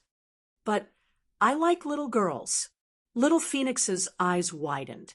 Li Qingshan was stunned. He didn't expect him to have such ambition at such a young age. He patted his head and said meaningfully, "Then it depends on your fate. You should work harder in the Shadow Palace." Yi Weiyang smiled. Compared to that ghost shadow, she was more interested in Li Qingshan's bloodline. Then forget it. There were only a handful of demon kings and other human kings who had seen Li Qingshan before. They were all surprised by this. The divine bird phoenix actually had a human father. Just what was going on? And this human was clearly only at the second heavenly tribulation, yet he could speak and laugh with the Shadow Queen as equals. It was unbelievable. "Fellow Yi, who is he?" the golden demon human king asked with a frown. He lived in the mountains to the northwest, so he did not know Li Qingshan. "Savage." "Oh, wait, it's the White Hawk commander, Li Qingshan." Yi Weiyang introduced. The Hawkwolf Guard. Under everyone's gazes, Li Qingshan immediately felt the pressure on him increase. Apart from the giant Lumberkin King and the others he had seen on the way here, the other demon kings and other human kings all showed contempt and hostility. In just a few short days, the entire world had learnt that the Lord of the Hawkwolf Guard, the Hawk God, had come to declare war against the Banyan Tree King. He was 10 times, 100 times more despicable than regular humans. "What are you blabbering about, you old hag? Who's the White Hawk commander? Don't you know I'm about to be promoted?" Li Qingshan shot a glance at Yi Weiyang. He had already grown accustomed to this, compared to being surrounded by 7 demon kings in the 12 citadel demon formation of the ominous. This was nothing. "You really are a lackey of the Empire. How dare you come to Towering City and die?" the golden demon human king said coldly. "And this is?" Li Qingshan asked again. The golden demon human king, Tong Gang. "Ha, you'll die from excessive ejaculation." Li Qingshan began to mock him. The little phoenix focused on learning. The golden demon human king cut right to the chase. He threw a punch at Li Qingshan's chest without any prior signs. There was only tough killing intent. He saw how Li Qingshan did not move at all, so he thought he had failed to react in time, which made him even more scornful. With a bang, a wave of air surged out, turning into a fierce gale that swept across thousands of kilometers. There was no gutting as expected. Instead, the golden demon human king's arm produced the sound of twisting metal. Li Qingshan smiled and did not budge at all. The mutant kings and demon kings all widened their eyes. They all saw it extremely clearly. The golden demon human king's punch was not his full strength, but he definitely did not purposefully hold back either. Even demon kings with tough bodies could not take it head on. Not only did he need great defenses, but he also needed overwhelming strength to achieve something like that. What was even stranger was that Li Qingshan did not even give off an aura. Only Yi Weiyang noticed that a patch of skin on Li Qingshan's chest had turned a faint green. It was the newest ability of the Ox Demon transformation. The Ox Demon forges its hide. Not only did the Ox Demon forges its hide possess startling defenses, but it also shared the same origin as the Ox Demon's other ability, the strength of the earth. It did not require demon chi to support it, so it had already replaced the spirit turtle's profound shell as his greatest defensive ability. The golden demon human king immediately calmed down. He thought, how dare this lackey of the Empire be so careless? I'll show you the power of golden demon humans. Immediately, his fist turned into a drill, pressing down as hard as he could.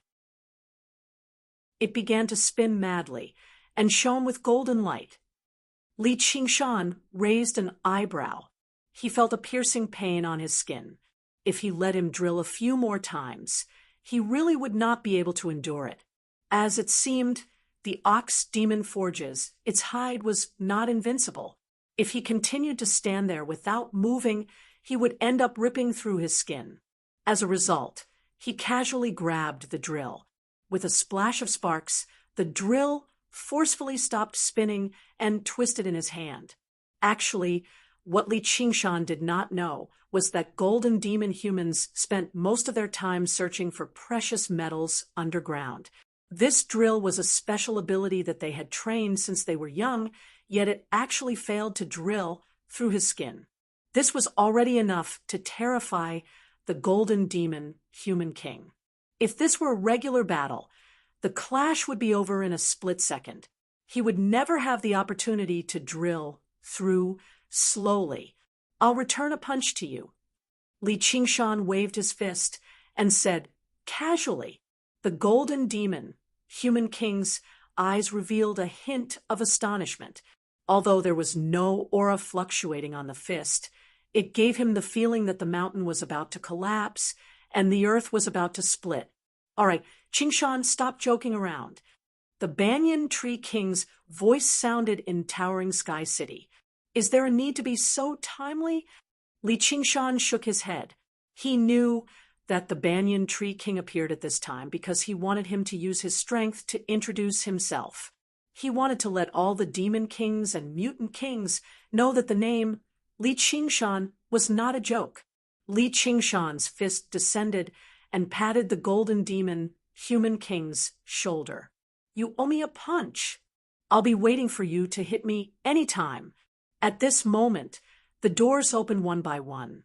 The Banyan Tree King and Madame Tung walked out together. All the demon kings and mutant kings were stunned. Chapter 988. The Banyan Tree King's beard fell off, revealing his true appearance. He was not as old as he had been imagined. He only seemed to be in his 40s. His long, dark, green hair that originally tangled with his beard had been combed back neatly with natural curls.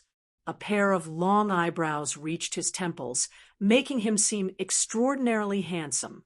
Even with some wrinkles, he still gave off a mature charm. "Why aren't you saying anything?"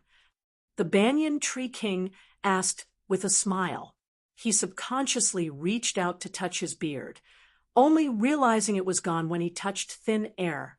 His voice was still ancient and profound, but it gave off a completely different feeling.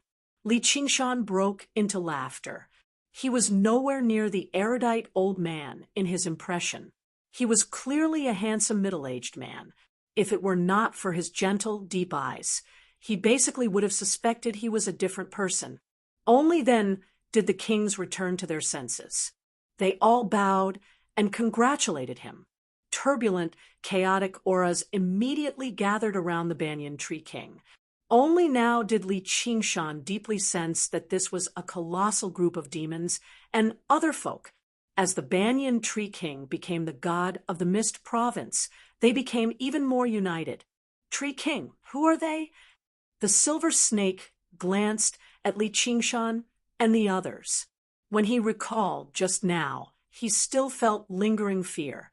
After becoming a demon king, it had already been many years since he experienced the terror of being on the verge of death. "I'm indebted to this young friend, Qingshan." The Banyan Tree King's answer was simple and clear, but it left the kings very surprised.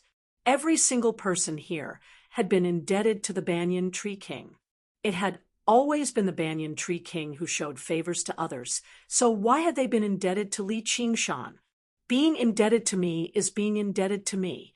You can throw that punch back at me at any time." "I definitely won't fight back," said the Golden Essence human king. "There's no need for that. It's just a joke." Li Qingshan smiled. "So it was I who was rude to you. Please forgive me." Young Master Silver Snake immediately cupped his hands and apologized. Without waiting for Little N to respond, Madame Tung suddenly appeared in front of her and stuffed a golden fruit into her mouth. "Thank you for saving my life." In a flash, he returned to the Banyan Tree King's side. However, he maintained a certain distance from the Banyan Tree King. He was no longer as close to him as before. Another life-saving grace. Under everyone's astonished gaze, Little N nodded and said, "I'm ashamed to accept it. It would be impolite to refuse." At this moment, a streak of silver light shot through the sky. The Silver Dragon King flew over, hovering above the sea of trees. The King of Southern Yu led a group of great cultivators and drifted down, congratulating the Banyan Tree King. After exchanging a few pleasantries, he turned to Li Qingshan and said, "I heard you were going north to the Dragon Province. I've come this time to congratulate you, as well as to see you off." The surroundings fell silent. Just what had Li Qingshan done to earn such high regard from both the Banyan Tree King and the King of Southern Yu?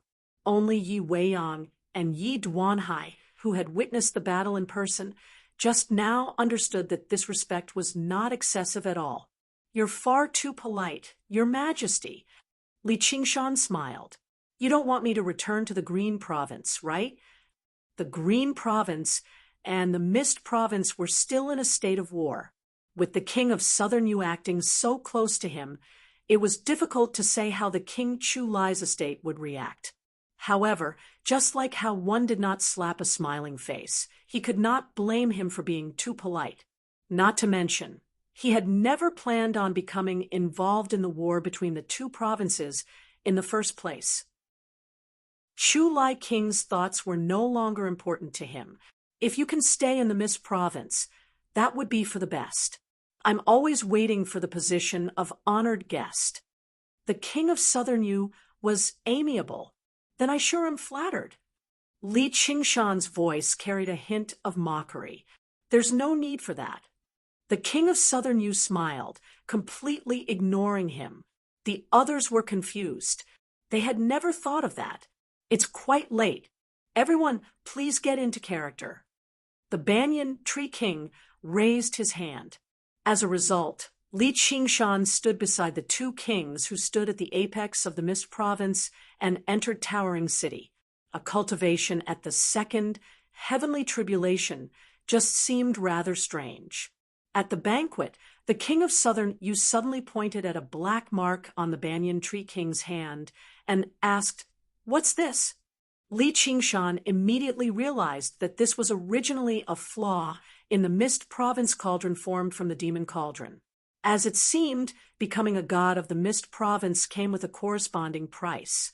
The Banyan Tree King gave a slight explanation, and the King of Southern Yu immediately said, "I'll wipe out the Demon Cauldron for you." How could the Demon Kings and other human kings just sit around? They all agreed, swearing to chase the demon folk out of the Mist Province. Only Madame Tung snorted and turned her head away, showing no respect to the Banyan Tree King at all. The situation became rather awkward. Li Qingshan understood. This banquet was not just a celebration. Instead, it was for the sake of unifying their thoughts and strength so that they could completely suppress the demon plague. He raised the cup in his hand. "May the two of you sweep away the demons and return peace to the Mist Province." The greatest banquet in the history of the Mist Province only lasted for half a day before the King of Southern Yu bid farewell and left. The demon kings and other human kings all rushed off to various places, and Towering City fell silent once more under the setting sun. A smear of red light flickered between the canopy and the sea of trees. Li Qingshan stood up and was about to bid farewell. "Looks like we still have a very long way to go," the Banyan Tree King said as he handed a fruit of wisdom that flickered with rainbow light to Li Qingshan. "It seems different from the one last time. This fruit has fused with the fragments I eliminated from the Mist Province cauldron. It has some other effects," said the Banyan Tree King. "I wonder if it'll taste good." The little phoenix gazed at the fruit of wisdom greedily. "You have an innate legacy, so you don't need my little cleverness." The Banyan Tree King patted his head. Li Qingshan accepted it carefully. A fruit of wisdom like that was enough to change the fate of a cultivator. He looked at Little and beside him. "Do you want to eat it?" "I heard you can only eat a single fruit of wisdom in your lifetime." I'd like to wait until you become a god of the 9 provinces before condensing one for me, senior. All right. If that day really does come, I'll definitely offer it up. The banyan tree king laughed aloud. If I have the opportunity, I'll definitely retrieve the other 9 cauldrons for you. Li Qingshan clasped his hands. Just let nature take its course. There's no need to force it. The banyan tree king nodded. Originally, this was something that even the 10 demon kings and lords of a province could not achieve, but the banyan tree king believed that as long as Li Qingshan continued to grow naturally, there would be a day when he could obtain the other 9 cauldrons with ease, even if it was the Dragon Province cauldron. When he first met Li Qingshan, he never thought it would be such a great, fortuitous encounter. There's something else. You know Ru Xian as well, so please help me look after her, said Li Qingshan. You're a step too late. She's already left the territory of the Mist Province yesterday, returning to the Green Province, said the Banyan Tree King. What? Li Qingshan was surprised. He had not specially gone to bid farewell to Ru Xian because he wanted her to cultivate in peace in the south. He never thought she would beat him to it. I just happened to have something on my mind. My wife wants to visit the Green Province with you, so please take care of her. The Banyan Tree King raised his hand with a smile and pointed at Madame Tung beside him. Chapter 989. If I can't even see this, then I would have wasted the past 5,000 years. The Banyan Tree King smiled. So what if I can see it? Do you think I can't live without you? Madame Tung sneered. This is my fault.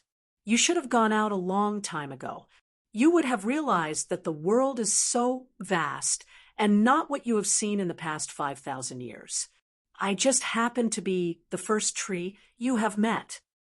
It's not just a coincidence. It's fate. Fate. I am confident that few people in the 9 prefectures can compare to me in the Tao of divination, but I feel that fate is unpredictable and uncontrollable. It's fate. Madame Tung said stubbornly, it's fate that you want to kill me, and it's fate that I want to leave. There's no need for you to take care of me. I will walk my own path.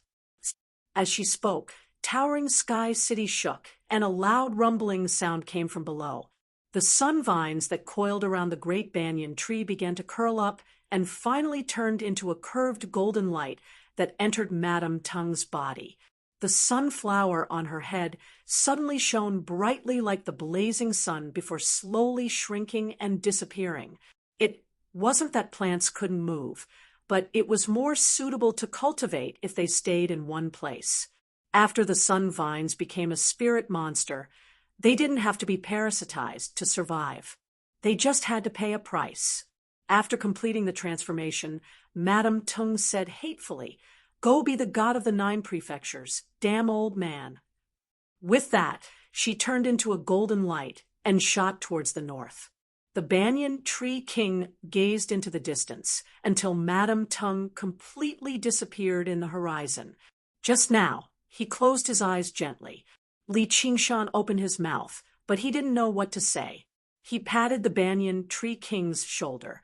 Thinking about it, it was already rare that he didn't take revenge against such a resolute betrayal, let alone forgive.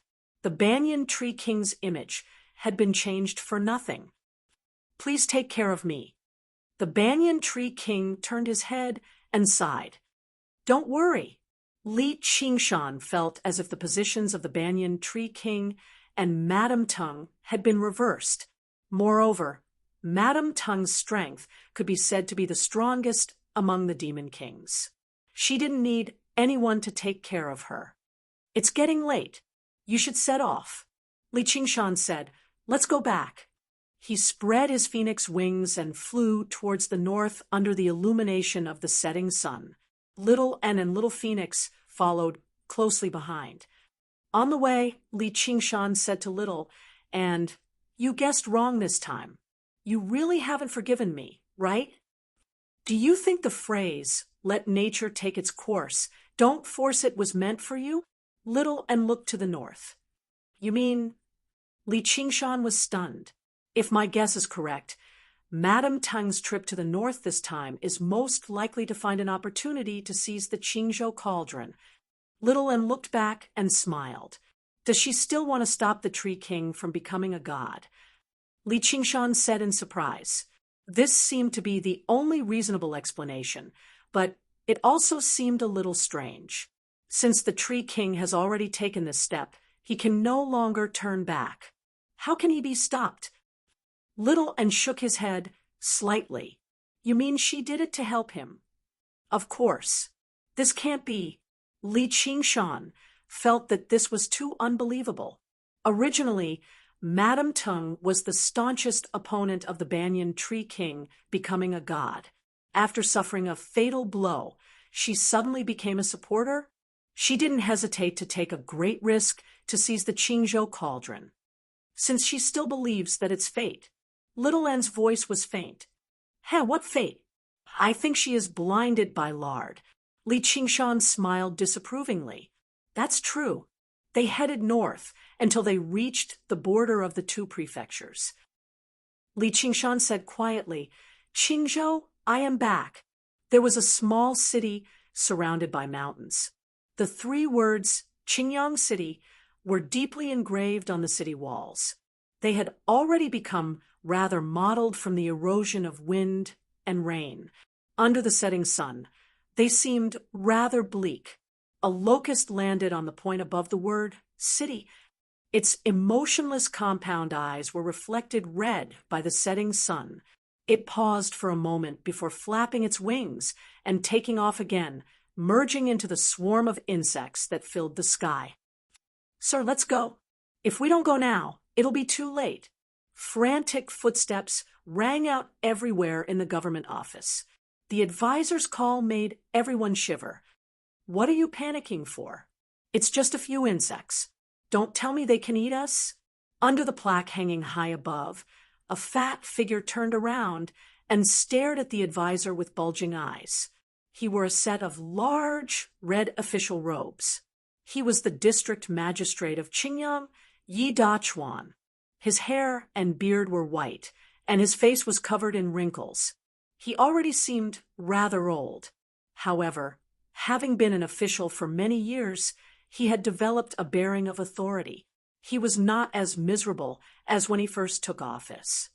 Sir, please stop putting on airs. Those locusts really can eat people. Ouch. A locust flew in from the swarm of insects outside and landed on the advisor's neck.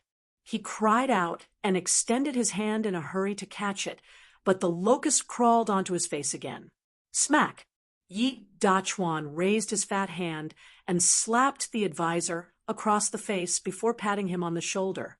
He wiped his hand along the way. You idiot! How could I not have made arrangements? At this moment, a bell rang out from somewhere in the city. Yi Dachuan's face lit up. He wrapped the green veil he had prepared around his head and face and ordered loudly, Go to the back and invite the madam and young miss. Don't worry about what you can't carry. We'll set off immediately. Several kilometers away, in the Iron Fist, the Iron Lion, Lu Hong pulled back his fist and left behind a clear imprint of his fist on the metal bell before him. His hair and beard were all white, joining together. Although he was advanced in age, he seemed even more spirited than before. His first disciple, Wang Lei, praised behind him, Master's martial arts have advanced again. It's all because of your junior brother's spiritual fruits. Lu Hong shook his head and glanced at his fist. The innate realm sure was wondrous, but unfortunately, this was as far as he could go. Junior brother is an important figure in the Clear River Prefecture. I heard that even our main sect master greets him when he sees him. Everything has been prepared. Once we reach the Clear River Prefecture, Master, you can spend your remaining years in peace. I still have a few more years to live. Looking at the situation in the world, who can spend their remaining years in peace. Just like what Wang Lei had said, a long group of people were already waiting outside. All of their heads were covered in gauze, and their eyes were covered too. Even their ears were plugged up to prevent the locusts from burrowing in. When Lu Hong emerged from the Iron Fist, the group fell silent. Despite Wang Lei's objections, Lu Hong insisted on riding at the front of the group, traveling out of the city slowly. They stopped at the entrance of the government office, and Yi Dachuan merged with them with his family and guards, making the group grow larger and larger. They advanced arduously through the swarming locusts. Lu Hong raised his head and looked around. He saw the dense swarm of locusts. The surrounding mountains had all become barren, let alone the fields and gardens. They had all become food for the locusts. The famine in the city had already lasted for a very long time. When he passed by an alleyway, he saw a few stray dogs gnawing on a starving corpse. He had already grown sick of this sight a long time ago. Suddenly, he began to miss the times of the past. Even when the Jianghu was filled with many dangers and battles to the death, it had never been so gloomy. The group's advance led to an uproar in the city. The wealthy families who had endured the famine until now all brought their most precious belongings with them.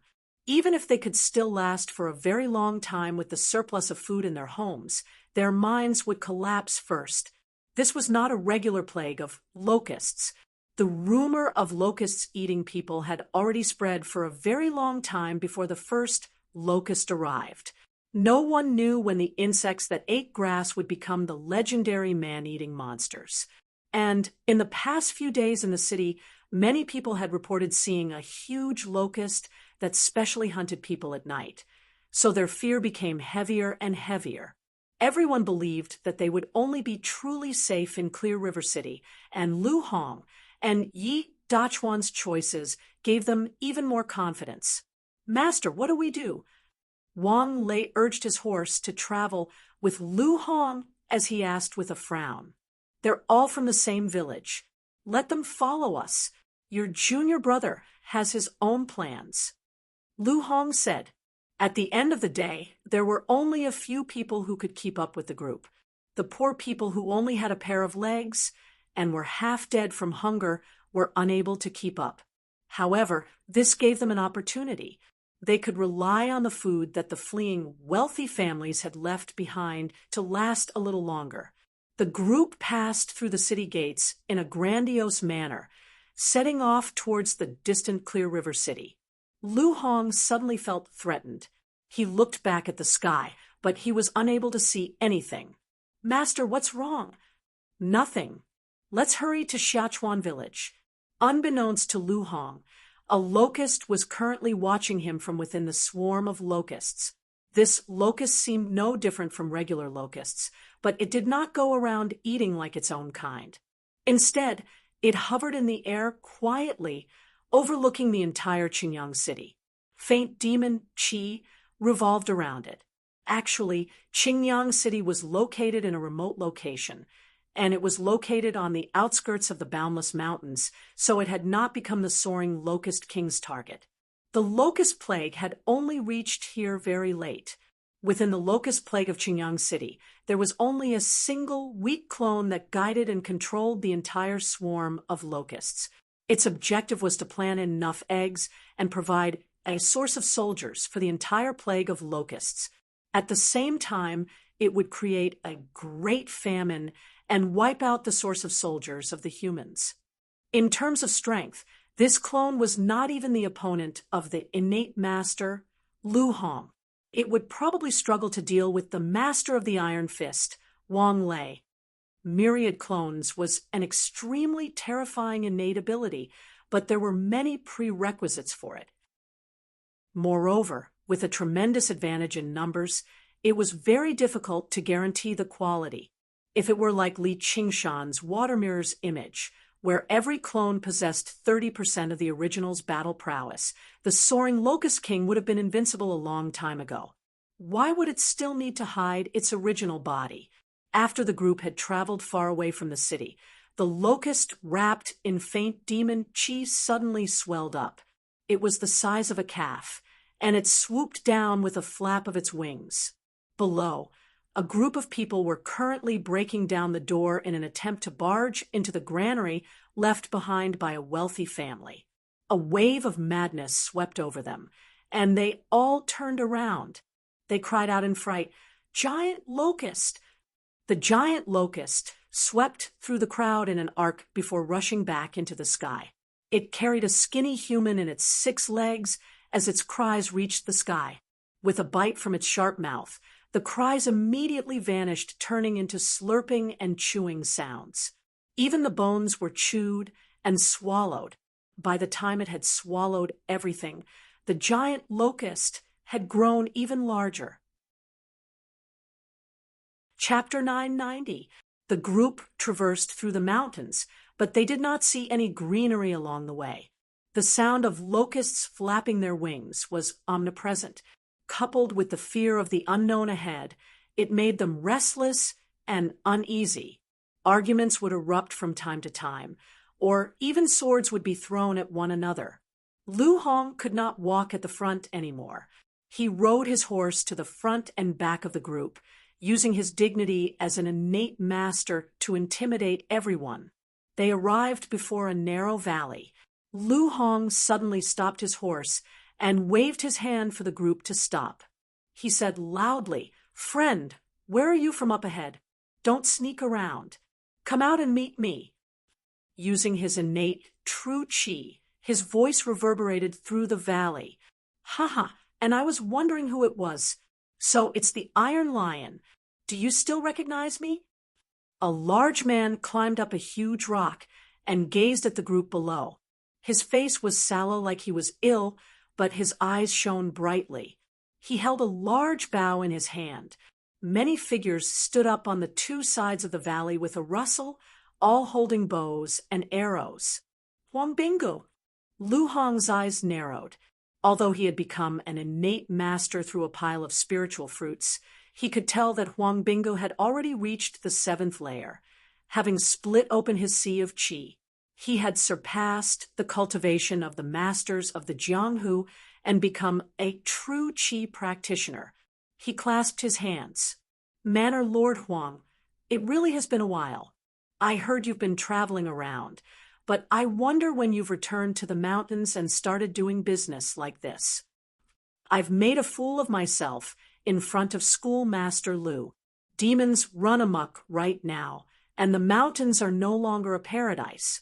All I can do is go to the Clear River Prefecture to make a living, but I don't have enough food. There's nothing I can do." Huang Bingu sighed. The locust plague mainly spread through populated areas. It would not reach the depths of the mountains or forests. The Drawn Rains village relied on hunting for a living. They did not rely on farming to survive, so they were relatively free in the beginning. However, in recent years, the demons lurking in the depths of the boundless mountains gradually expanded their range of activity. A few months ago, demonic beasts began intruding into the village. The tall wooden walls might have been able to stop soldiers, but they were unable to stop the demonic beasts that moved like the wind.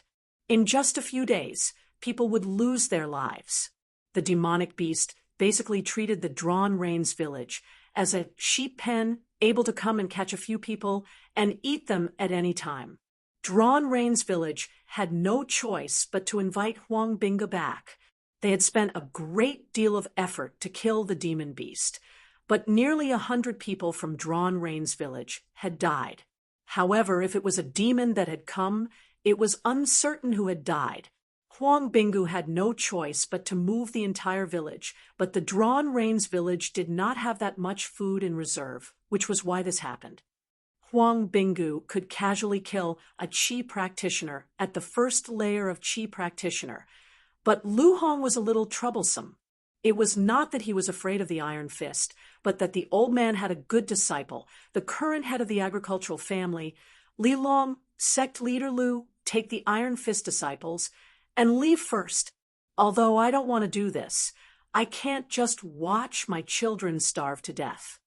The moment Huang Bingu said this, the team behind him went into a panic. Some of them loudly begged for Lu Hong's protection.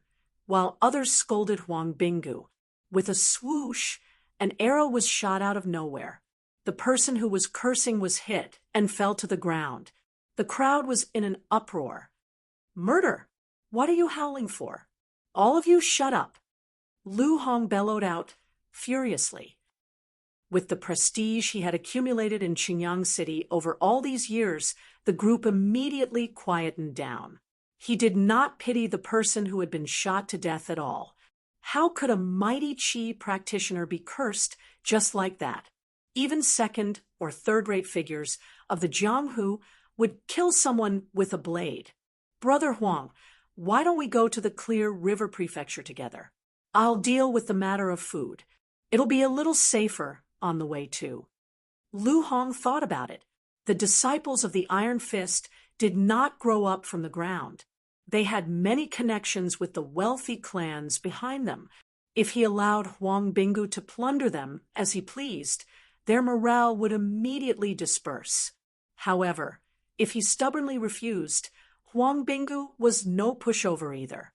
If he made up his mind and decided to eliminate the source of trouble, no one would be able to stop him here. "Master, we didn't bring that much food with us either," Wang Lei said softly.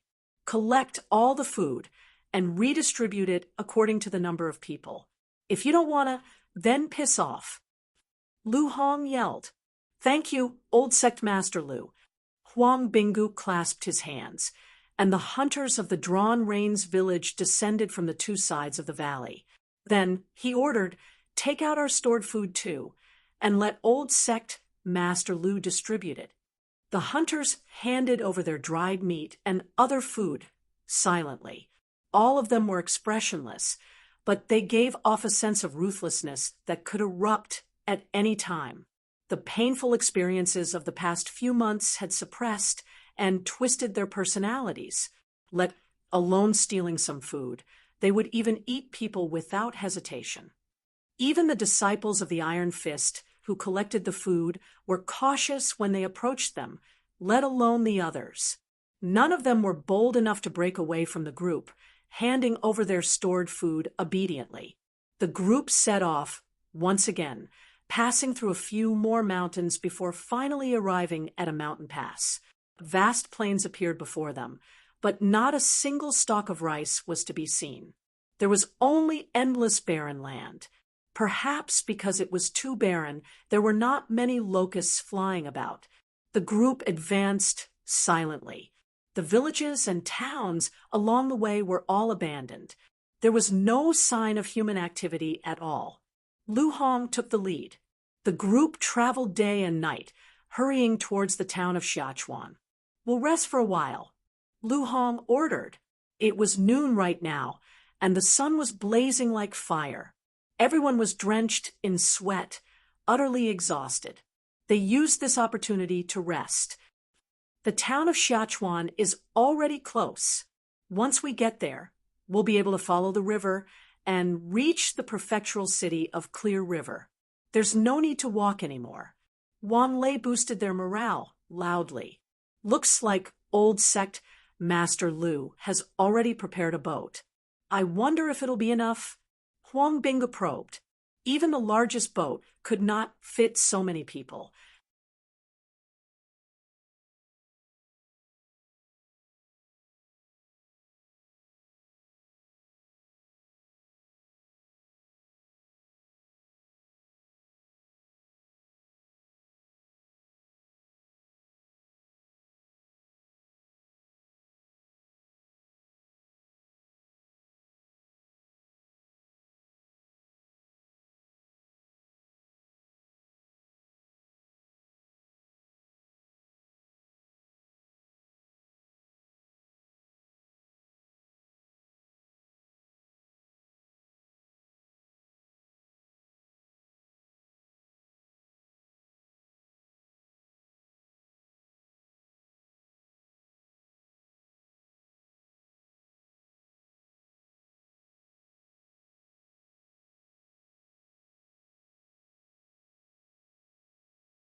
"It's all my disciples' arrangements. I don't know if it'll be enough. I'll probably have to squeeze." Lu Hong weighed his words. As long as there's a boat, squeezing is fine. Huang Binga smiled. It was not like he would be the one being squeezed out. Right when he wanted to ask a few more questions, his expression suddenly changed. He picked up the great bow on his back, picked up an arrow, and knocked it on the string. He looked around. What's wrong? Lu Hong asked. There's demon qi. Huang Binga glanced around. Suddenly, he saw a green figure emerge from the earth from the corner of his eye, shooting into the body of a burly man. The burly man let out a miserable shriek, rolling around on the ground. He immediately bled to death from his facial orifices.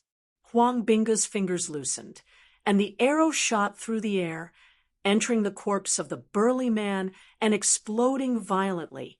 Within the rain of flesh and blood, the green figure shot up again. Blood blossomed from the head of an Iron Fist disciple, and a hole appeared. He collapsed before he could even let out a shriek. A Qi demon. Only now did Huang Bingo see the green figure's true appearance. It was a locust larva. It was emerald green and only the size of a pinky. It could not fly, so it was commonly known as a Qi bug. However, the demon Qi gathered by this Qi bug was extremely startling, reaching the level of demons. Who knew how many people it had eaten? He thought, this place is so barren that even ordinary locusts can't survive here. How can there be a Qi demon here? It doesn't seem like a chance encounter, but more like it's here to kill us. Before Lu Hong could even see the appearance of the Qi demon clearly, miserable shrieks rang out from the crowd. In the end, almost everyone was letting out horrifying screams, as if their minds were being controlled by an invisible monster. Even he felt a little flustered, and only after touching the talismans in his bosom did he manage to calm himself down. He asked Huang Bingu beside him, "Brother Huang, what do we do?" Huang Bingu leaped over, his body reaching the highest point. His pupils narrowed into two as he stared at the location of the demon Qi. Over a dozen arrows rained down like a torrential rain, turning into balls of exploding flames and blasting a corpse into smithereens. Lu Hong asked, "How is it? Did you kill it?" It burrowed back into the earth. Perhaps it was injured, perhaps it wasn't. Huang Bingu shook his head, his expression abnormally solemn. That Qi demon seemed to have seen through his thoughts, burrowing back into the earth at the first moment instead of shooting at the next victim. Otherwise, there really would have been a chance to kill it. Furthermore, it maintained such a tiny body size, as if it was specifically targeting him. Then what do we do? There's nothing we can do, Huang Bingu said. No matter how good his archery was, it was impossible for him to pierce through the earth and hit that Qi demon. Lu Hong's expression changed. Lu Hong made up his mind as well, hiding in passing the earth, down the order, ready to pounce before he had even finished speaking. Was practically another howl rang out. Looks like we don't have to worry end of the group not having enough on the ground. Green bulges protruded from beneath his skin, himself could not but it did not directly in terms kill of strength. It was as if it was purposefully most increasing to a human at the fourth or fifth layer of tragic practitioner, enough to make people only be considered tingle. A demonic beast. The crowd not immediately surged forward like he did not have the slightest twisted confidence cry that he could defeat the air because behind this fear and regret was a great they regretted leaving Qingyang City in such a hurry in the entire but they had no idea that Qingyang City had already become a slaughterhouse. There was also a deep sense of cunning and rapidly transforming it in terms of combat skills or experience. Bow was not it was not something but an ordinary demonic beast. He lowered his bow again. At most, he gathered the hunters of the drawn reins, allowing the Qi demon sped up towards the regular people in the distance. He could continue to stop the Qi demon from eating, but he would definitely be unable to endure it first. As a result, he was better off letting the Qi demon eat a little longer, which would buy him some time. However, he also understood that this was just quenching his thirst with poison, as the Qi demon's strength would increase with every person it ate. If it completely turned into an adult insect, even he would be in danger of being eaten. Old Brother Lu, I hope that school leader Lee has arranged for reinforcements at the ferry crossing, or we're all going to lose our lives to the mouths of the insects. It's just death." Lu Hong's face darkened with rage. "Sect Master Lu, Manor Lord Huang, save me." Lu Hong looked back and saw a group of people fighting over Yi Dachuan's carriage. As a result, he turned his horse around and smashed ahead with a punch. "All of you piss off." As they fled, the group split into two. Those without horses and who did not practice martial arts were left behind, becoming food for the Qi demon. Their howls gradually faded away, completely swallowed up by the sandstorm. They traveled like this until dusk. Even the fine horse Lu Hong sat on began foaming at the mouth. Even though the disciples of the Iron Fist sect and the hunters of the Drawn Reins village were skilled in martial arts, they were utterly exhausted. They could not help but stop to rest and eat something. "Thank you, old hero Lu. Once we reach Clear River City, I'll definitely reward you handsomely. If I had known this earlier, I wouldn't have left Qingyang City. No, I shouldn't have returned to Qingyang City. When Jiaping City was destroyed back then, I should have obediently retired to the prefectural city." Only then did Yi Dachuan get off the carriage in time to thank him. His chubby face was pale, completely drained of blood. In the past, when Jiaping City was destroyed by the rock demon, he had nowhere to go as the district magistrate, and he was deeply afraid of the strength of the demons. As a result, he got his sister to whisper to the prefectural magistrate of Clear River, Lu Chongqing, and he was transferred back to Qingyang City as the district magistrate. He never thought he would still be unable to escape in the end. "There's no need to be so polite, sir." Lu Hong nodded slightly. Wang Lei patted his chest. "As long as I still have a breath left, I'll definitely make it to Clear River City safely, sir."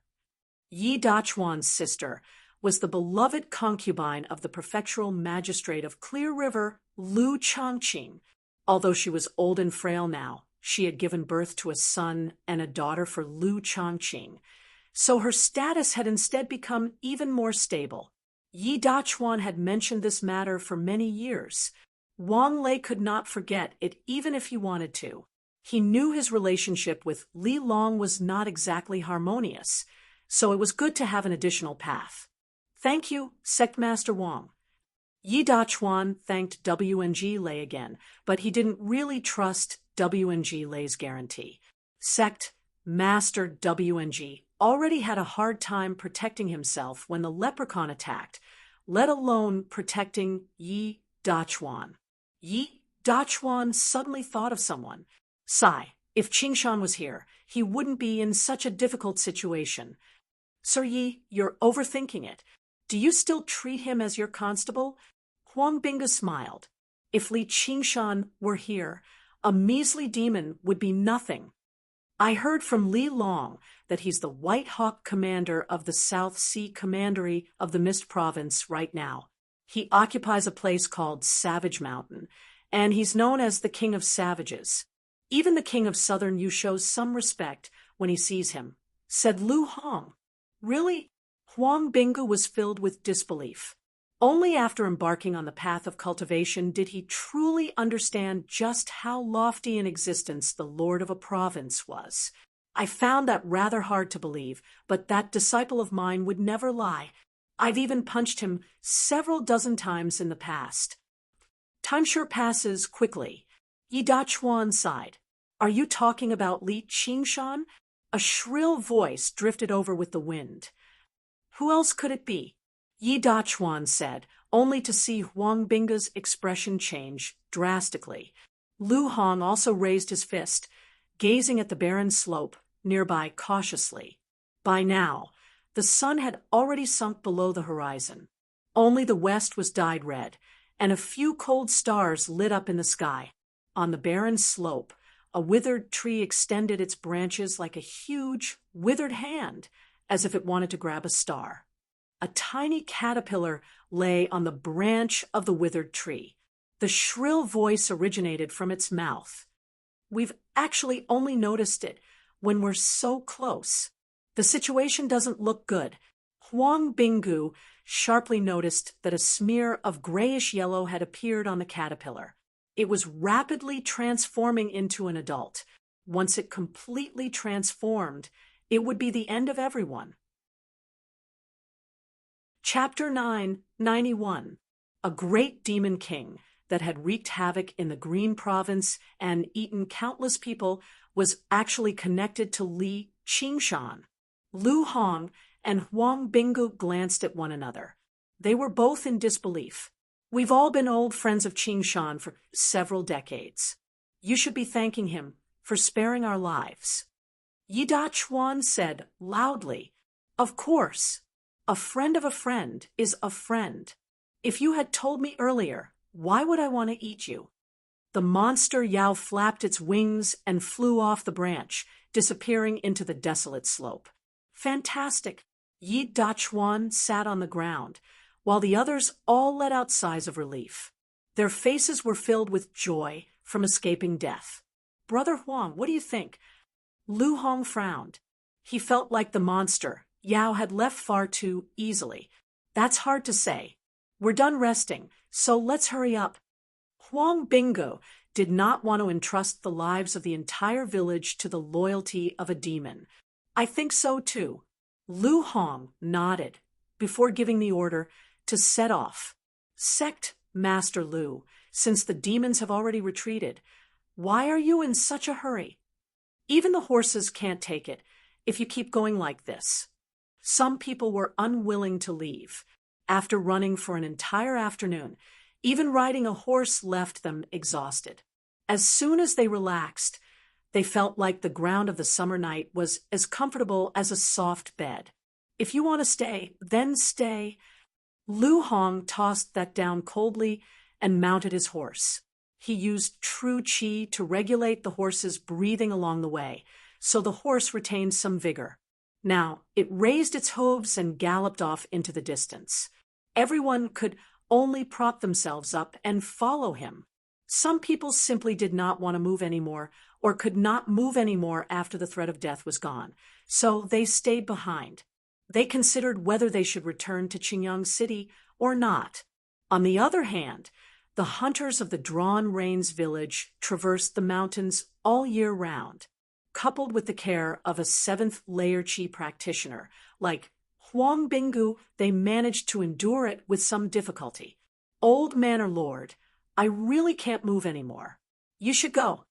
A 12 or 13-year-old young man said to Huang Binggu he had only practiced martial arts for a short period of time, so his inner force was still extremely weak. Although he had tempered his muscles and bones, he could not endure such a rapid march. "Cut the nonsense." Huang Binggu stretched out his hand and patted the youth's back. A wave of true qi flowed in, and the youth's spirit was immediately lifted. "Thank you, Villa Master." Night fell, and the wilderness was dotted with stars. The team moved forward with difficulty, and from time to time, some people fell behind. They stopped a few more times in the middle, but the demon wolf did not chase after them again. It seemed like it really wanted to let them live. "Brother Huang, do you want to slow down?" Lu Hong asked. Many of the disciples of Iron Fist couldn't keep up. He didn't have enough innate qi to take care of them. "Let's continue walking. Something doesn't feel right." Huang Binggu turned around and stared into the darkness. The ominous feeling in his heart grew stronger and stronger. More than 10 miles away, a broken carriage had fallen to the side of the road. A horse was foaming at the mouth and dying. 2 people were arguing. The woman criticized the man loudly. "I told you we shouldn't have left Qingyang City. Now that we've ended up like this, what do you think we should do?" "What should we do? What should I do? You only know how to ask." The man was very irritable as well. They did not have enough food on hand to return to Qingyang City at all. Even if they killed the horse for its meat, it would rot very quickly in a summer like this. If they continued towards the village of Lower River Luhong and the others would have probably gone down the river long ago by the time they arrived. Why would they wait for them? I must have been blind to marry a piece of trash like you. Even trash has his uses. A shrill voice spoke up for the man. The man felt like the voice was right next to his ear. Using the faint moonlight, the woman saw a tiny demon wolf on the man's shoulder. It opened its mouth and was about to shriek. The demon wolf flapped its wings gently and produced a gust of cold wind. The woman's shriek came to a halt, and a bloody gash appeared on her neck. Her head rolled off. Spare me. I'm also Li Qingshan's friend. Don't kill me, the man said with a trembling voice. His lower body felt wet and hot. All right, I know you're not, so I'll give you a quick death. The demon Meng's body rapidly grew to the size of a horse carriage. Its compound eyes flashed with green light, its ferocious mouth split into a few pieces, swallowing half of the man's body in one bite and chewing, so delicious, so delicious. It's even more delicious than demon folk, no matter how I eat it. As it swallowed mouthful after mouthful, it gradually transformed from a demon wolf to a locust. In Qingyang City, the sound of the huge locust flapping its wings rang through the entire city. Terrifying shadows patrolled every street and alleyway, constantly hunting for food. Its demon qi grew steadily. When it reached midnight, the huge locust reluctantly abandoned all its food. It sealed up the two city gates first before flapping its wings and flying towards the village of Lower River. When it heard the name Li Qingshan, it made up its mind. All of these people had to die. By dawn, the group had arrived at the village of Lower River. The town that had once prospered because of the ferry had now been completely abandoned as well. Ruins littered the place. We're finally here. Wang Lei exhaled deeply and looked around. Only a tenth or 20 of the people who had left Qingyang City with him remained. His heart was rather heavy. Don't stop. The ferry is right up ahead. Once you board the ship, you'll be safe. Lu Hong boosted their morale loudly. A strange hum rang out from afar. A yellow speck rapidly drew closer and larger. A huge locust with surging demon qi flew over. God damn it! Let's go. Huang Binggu cursed.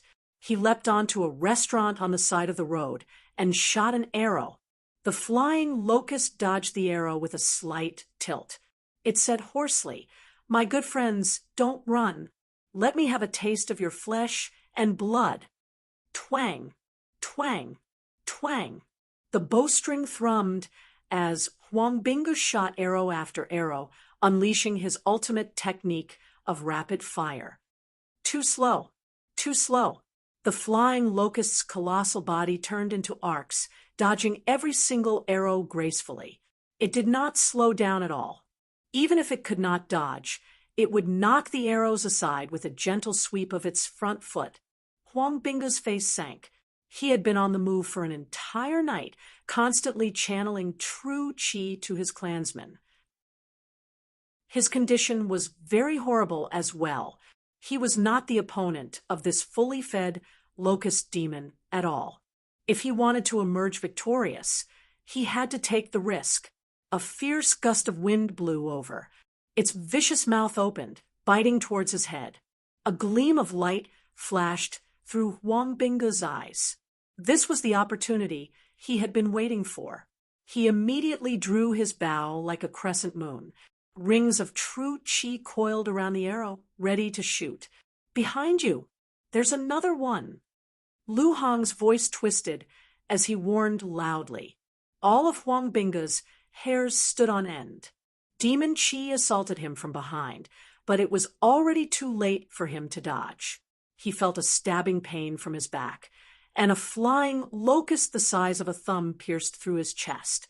There were still a few smears of emerald green on its body. It was the monster that had pursued them. There are actually two of them. My life is over. However, the giant flying locust in front of him did not bite him. Instead, it turned around and swept past him. Blood splattered everywhere, and a severed arm flew high into the air. Don't be hasty. A good friend should be tasted slowly. With a bang, Huang Bingu fell from the roof. He saw the giant flying locust pouncing towards the crowd again. Its buzzing wings were like blades. More than 10 people were running on the street when they were suddenly torn apart. Among them were hunters from the Drawn Reins village, as well as disciples of Iron Fist. It's over! Huang Bingu closed his eyes in despair. Against such an enemy, even if there was only one, it would be extremely difficult to win, let alone two. The flying locust pounced over, and Lu Hong knew that there was no way to escape. He pushed Wang Lei, who was beside him, away, and straightened his body. He slapped a Vajra strength talisman on his body, and waves of golden light surged from his body, transforming into the illusion of a Vajra. With a sudden roar, he punched out with both his fists, using the move Iron Horse splitting the mane towards the flying locust. With a loud bang, the small flying locust that the monster had transformed into, like a hidden weapon, fiercely smashed into Lu Hong's chest. The illusion of a Vajra immediately caved in, and the golden light flickered and dimmed. Lu Hong's feet left the ground, and he flew backwards. Meanwhile, the giant flying locust used its front legs to easily pierce through Lu Hong's shoulder, crippling all of his ability to resist. The two flying locusts, one big and one small, cooperated flawlessly. It could no longer be described with the word tacit understanding. Under the control of a great demon king, even if one's strength was above theirs, they might not necessarily be able to win. Just like how it dealt with Huang Bingu, the flying locust did not immediately kill Lu Hong. The small flying locust continued to slaughter the fleeing mortals, while the giant flying locust flapped its wings and flew high into the sky, its compound eyes searching everywhere. Where's the other good friend? Yi Dachuan drove the carriage down to the ferry, and from time to time he would look back. When he saw the fate of Huang Bingu and Lu Hong, he was so scared that his soul left his body. He desperately waved his whip. Go! Go! Found him. The flying locust flapped its wings, creating a gust of wind. It suddenly appeared beside Yi Dachuan and moved alongside the carriage. Its compound eyes stared at him and said, "Good friend, I still haven't thanked you properly." No need. Yi Dachuan stammered. That's not up to you. The flying locust laughed sinisterly. Just as it was about to capture Yi Dachuan and torture him together with Huang Bingu and Lu Hong, a sword chi suddenly whistled over. The flying locust hurriedly dodged, but one of its antennae was still cut off. It crashed headfirst into a residential building by the side of the road, causing it to collapse with a loud bang, smoke and dust flying everywhere.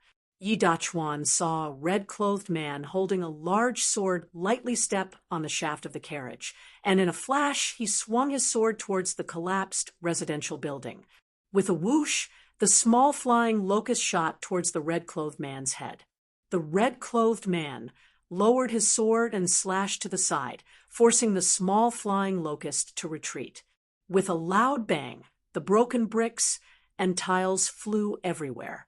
The giant flying locust suddenly pounced out, its sharp mouth biting towards the red-clothed man.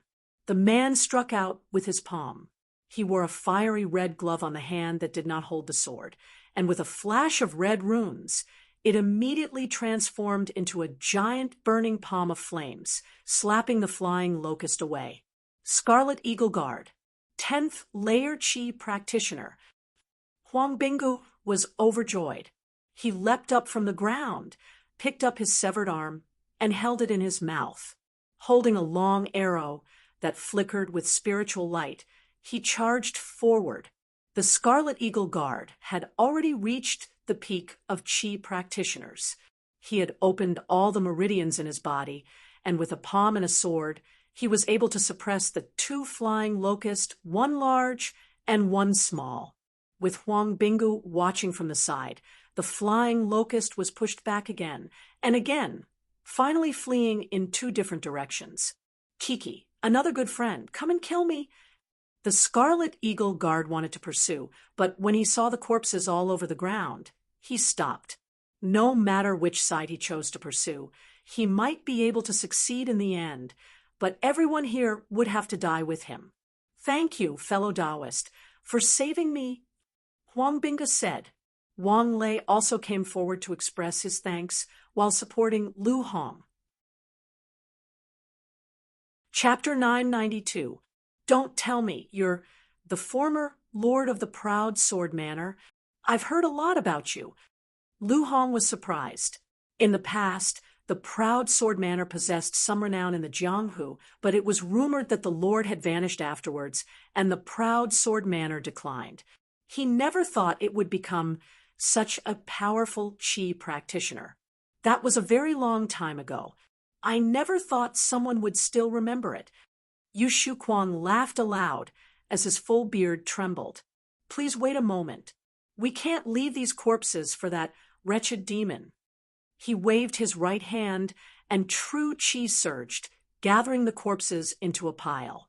They were still alive just a moment ago, yet they had been reduced to such a state. The bloody sight made Lu Hong feel rather nauseous. A ball of fire flew out from Yu Shuquang's hand and landed on the pile of corpses. They were reduced to ashes in the blink of an eye. Wang Lei suddenly burst into tears. As it turned out, he had brought his entire family with him when he came to the Clear River Prefecture. Originally, he had taken care of his family, and they had managed to make it here after so much difficulty. In the end, they all died to the attacks of the locusts. If Lu Hong had not pushed him away, he would have been a dead man too. Lu Hong let out a long sigh. He could not help but tear up too. Yu Shuquang had already grown accustomed to this. Ever since the locust plague, who knew how many people had died to the insects, it was already quite rare for their corpses to be left behind for cremation. This place has already been reduced to a wasteland since a year ago. Even regular locusts are rare, yet 2 locust demons have actually appeared. How strange. The wretched demon seems to recognize Li Qingshan.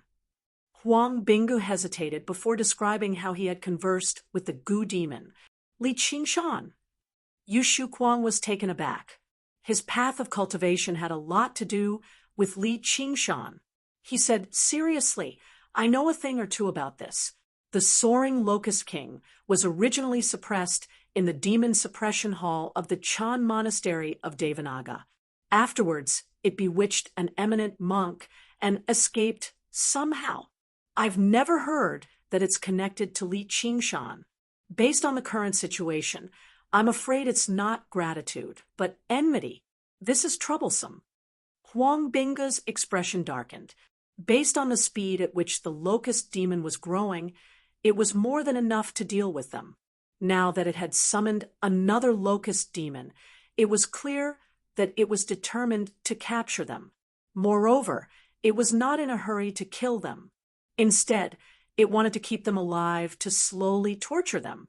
No matter how he looked at it, the locust demon's hatred for them ran deep. It did not feel good to be targeted by a demon king. All right, let's get on the boat first. Yu Shuquang led the lucky survivors to the ferry crossing. Sure enough, there was a dragon ship waiting there. It could accommodate 200 or 300 people, but less than 1/10 of the people had boarded right now. As the sun rose in the east, the dragon boat set sail and went downstream. Yu Shuquang leaned on his sword as he stood on the deck. His scarlet clothes ruffled in the wind as the scenery on the 2 banks rapidly receded. Fellow Taoist Jew, is there anyone else to help? Huang Binggu walked out of the cabin, his severed arm already reattached. Isn't having me enough? Yu Shuquang laughed. That's not what I meant, Huang Binggu said in a hurry. I'm just joking. There's no need to be so nervous. I've also been considering whether I should ask for reinforcements or not. For the sake of the locust plague right now, no cultivator can afford to be idle. The higher one's cultivation is, the more trouble there will be. Otherwise, school leaderly would not have sent me here. He would have come personally. I understand that. However, if the soaring locust king sends even more powerful locusts, then the entire ship will be in danger of dying. Yu Shuquang nodded. He touched the scarlet bronze tablet on his waist and secretly made up his mind. Is your arm fine? It's fine now, but I won't be able to use a bow for a very long time. Hopefully, it's not for the rest of my life. When we get to the prefectural city, we can ask a disciple of the School of Medicine to take a look. There won't be any residual effects. The boat moved like the wind, covering a great distance in a single day. When they passed by Jiaping City, Yi Dachuan came out to take a look before returning to the cabin. When the moon rose into the sky, the fragrance of flowers drifted over with the wind. Yu Shuquang's face lit up. He clasped his hands. Greetings, Commander Hua. Dispense with the formalities. A beautiful figure landed gracefully on the front of the boat. She asked gently, "You said the soaring locust king is attacking you because you know Li Qingshan?" Yes. Yu Shuquang also found this reason to be rather forced, nor did he expect Commander Hua to rush over immediately. In the cabin, Huang Binggu and Lu Hong had been tense the entire time. They immediately rushed over when they heard the disturbance. All they saw was Yu Shuquang reporting to a woman politely. The faint fragrance of flowers lingered in the air. Even the wind from the river failed to disperse it. The woman's facial features were picturesque, her figure graceful, and her bearing elegant. She seemed like a flower fairy that had descended, but she possessed a natural sense of dignity. She wore the uniform of a Scarlet Hawk commander. The woman glanced past them. Huang Binggu and Lu Hong both lowered their heads and bowed. They were both relieved, feeling like their lives were finally secured. She asked, "You're both from Qingyang City. You know Li Qingshan?" Lu Hong and Huang Binggu both mentioned their connections with Li Qingshan. Then what a coincidence today. The woman smiled. She was extremely beautiful. Suddenly, she cast her gaze towards the depths of the night sky, and a golden flower bloomed between her fingers. Suddenly, it shot out a thin, golden streak of light, disappearing in a flash.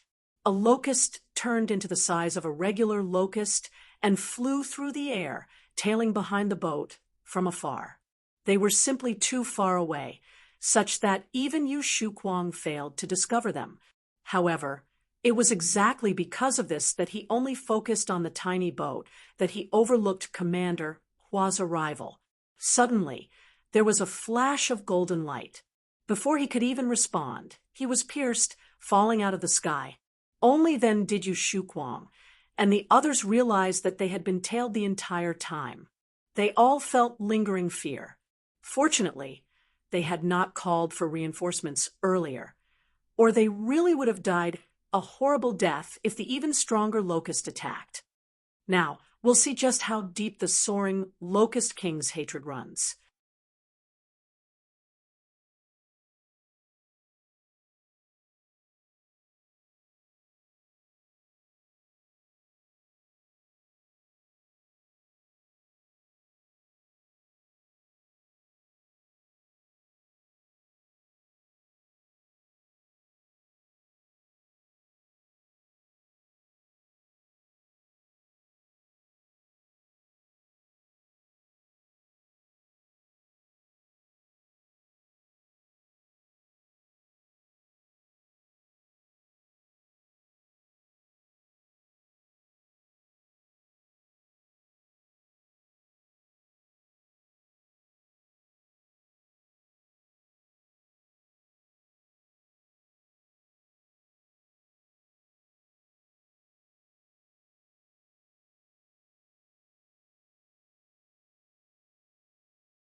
Commander Hua said, although the soaring Locust King had many clones, only a few could threaten her, and she was constantly being attacked from all sides. It was not necessarily necessary for her to muster such a large force out of hatred. As the river flowed, her emotions fluctuated slightly. She gazed at the bright moon and thought, "Big Brother Lee, are you all right?" They did not come across any more danger during the rest of the journey. The boat approached clear River City smoothly. Everyone arrived on the deck.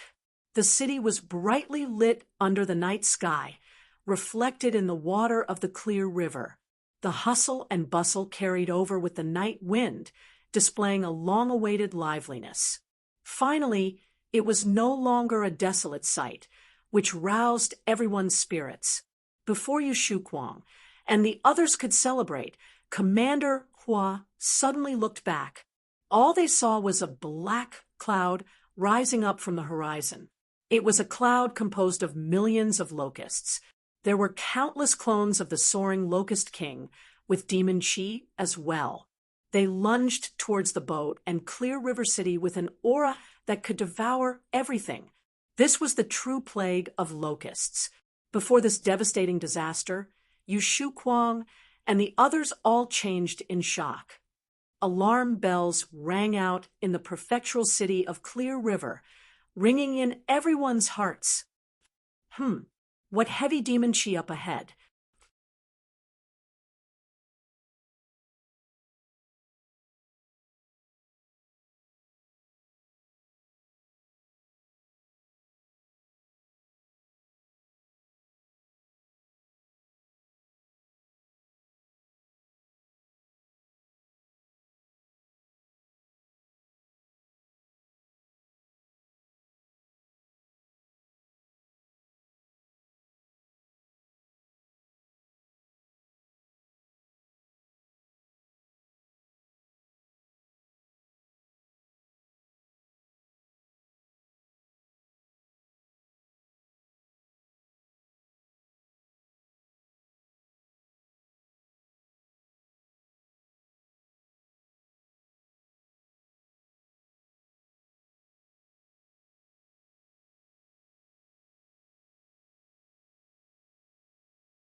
Chapter 993. After Li Qingshan arrived in the Green Province, he did not rush to the Clear River Prefecture immediately.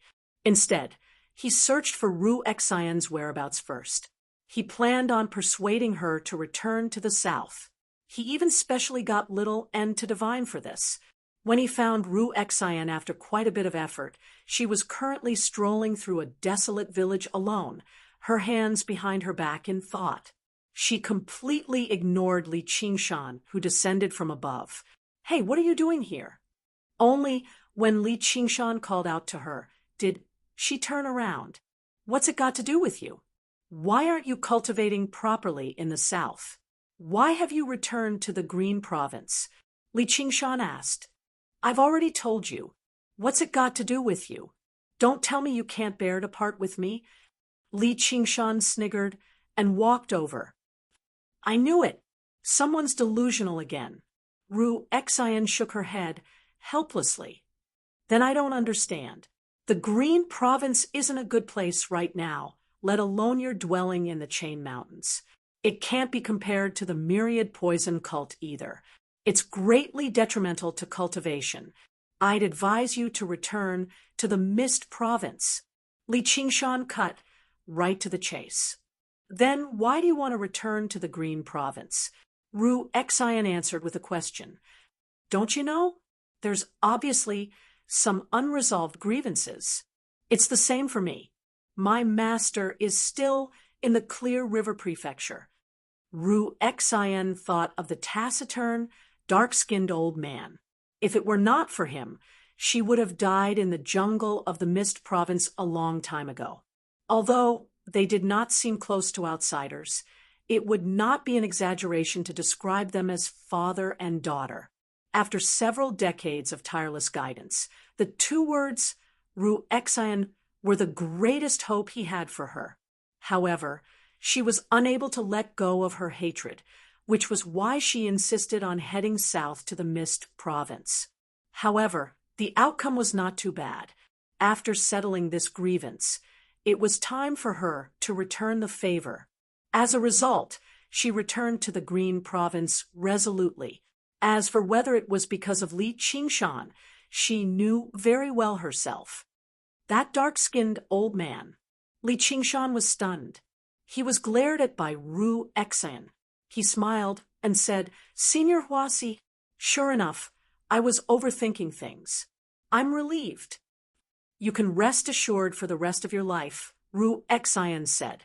Then why aren't you returning to the Clear River Prefecture? Why are you wandering around here? Li Qingshan then asked. I'm thinking about how to deal with this locust plague. What can you do about that? That's the soaring Locust King, one of the 72 demon kings from a few thousand years ago. Even I wouldn't dare say that I can deal with him. The soaring Locust King is only the source of the locust plague. Even if you kill him now, the plague will continue for a long time. Really? Li Qingshan was unconcerned. As long as he killed the soaring Locust King, all that remained were regular locusts. What threat would they pose? Look, Ru Xian waved her hand, and a strip of soil flew out from the soil. She tossed it to Li Qingshan casually. This is a locust egg. There are several dozen eggs in there, and there are 2,000 or 3,000 eggs like this in the small area beneath my feet. Li Qingshan crushed the egg in his hand and did some calculations inside. He could not help but be surprised. 100,000 locusts had actually hatched in such a small area. Across the entire Green Province, that would be an astronomical figure. Along the way, I've seen situations like this everywhere. This is probably all part of the soaring Locust King's plan. All he needs to do is hide and not be found, and the plague of locusts will continue. All the cultivators of the Green Province can do is run around and put out fires everywhere. They'll definitely be ambushed by the soaring Locust King's clones. And if they ignore it, the number of mortals will rapidly decline, and the entire cultivation community of the Green Province will decline. No wonder he was suppressed under the Demon Suppression Hall. Li Qingshan shook his head. This was practically a super terrorist. To be able to fight against the entire cultivation community of the Green Province alone. If his methods were not so insane, he would have to admire this soaring Locust King. Even though I can't do anything to the soaring Locust King, I can deal with regular locusts or even weaker clones. Without these claws, this plague of locusts can be stopped. Ru Xian's eyes shone with confidence. Or the plague. Li Qingshan guessed immediately. That's right. Ru Xian walked as she collected the eggs. She carefully selected them, and no one knew what her criteria were. Locusts can get sick. Li Qingshan caught up with her. Which living thing doesn't get sick? Cultivators don't get sick. All harmful conditions are diseases. It's just that you don't realize it. If you're not careful during cultivation, not only will you not be able to prolong your life, you'll go crazy and die suddenly. It's worse than any disease. Ru Xian tapped Li Qingshan's chest lightly. Compared to Ru Xian's demon, it's a disease of the heart. If you put it that way, it makes sense. Li Qingshan grabbed her hand. It was as warm as jade. Otherwise, what kind of diseases do you think the imperial physicians in the imperial hospital treat? Flu, fever, infertility? Well, infertility still needs to be treated. After all, it's difficult for cultivators to have children. In short, they treat cultivators who won't get sick. Ru Exion held his hand and walked slowly. All right, now you want to cure the soaring Locust King's disease and save the entire Green Province, right? At least you still have some brains. Ru Exion complimented. You're a mutant, but you came all the way to Green Province. You don't even care about yourself. You only care about saving the lives of humans. What kind of mental illness is this? Li Qingshan laughed. Do you understand the benevolence of doctors? Nope. What kind of reward do you think the King of Chu will give me if I manage to research this plague? Ru Exion smiled resplendently, revealing her neat, white teeth. I don't think there's a lack of benefits. Li Qingshan laughed. He couldn't help but admire her intelligence. Then you better hurry up. Don't let others get ahead of you. Normal students of the School of Medicine won't waste their time on this. Ru Exion wasn't worried at all. The foundation of the School of Medicine was to cure diseases, not to create plagues. Even the plague ghost was fundamentally a method of treatment. Killing and injuring enemies was secondary. They wouldn't specialize in creating plagues at all. Although the effects of plagues were terrifying, they were actually very useless. As soon as he said that, he heard a bellow from afar where the demon Qi surged into the air. All of Li Qingshan's friends must die. Fuck your mother. Li Qingshan flew into a rage. He was no longer in the mood to ride the clouds leisurely anymore. A wave of air suddenly erupted behind him, whistling through the air. The swarm of insects flooded over. Hua Chenglu frowned and formed a seal with her fingers. The fragrance of flowers permeated the surroundings, and the lingering fragrance became tangible, wrapping around everyone on the deck. She suddenly left the dragon ship and flew over the surface of the water, flying towards the Clear River Prefecture. The huge dragon ship glided forwards a little further before being swallowed by the swarm of insects.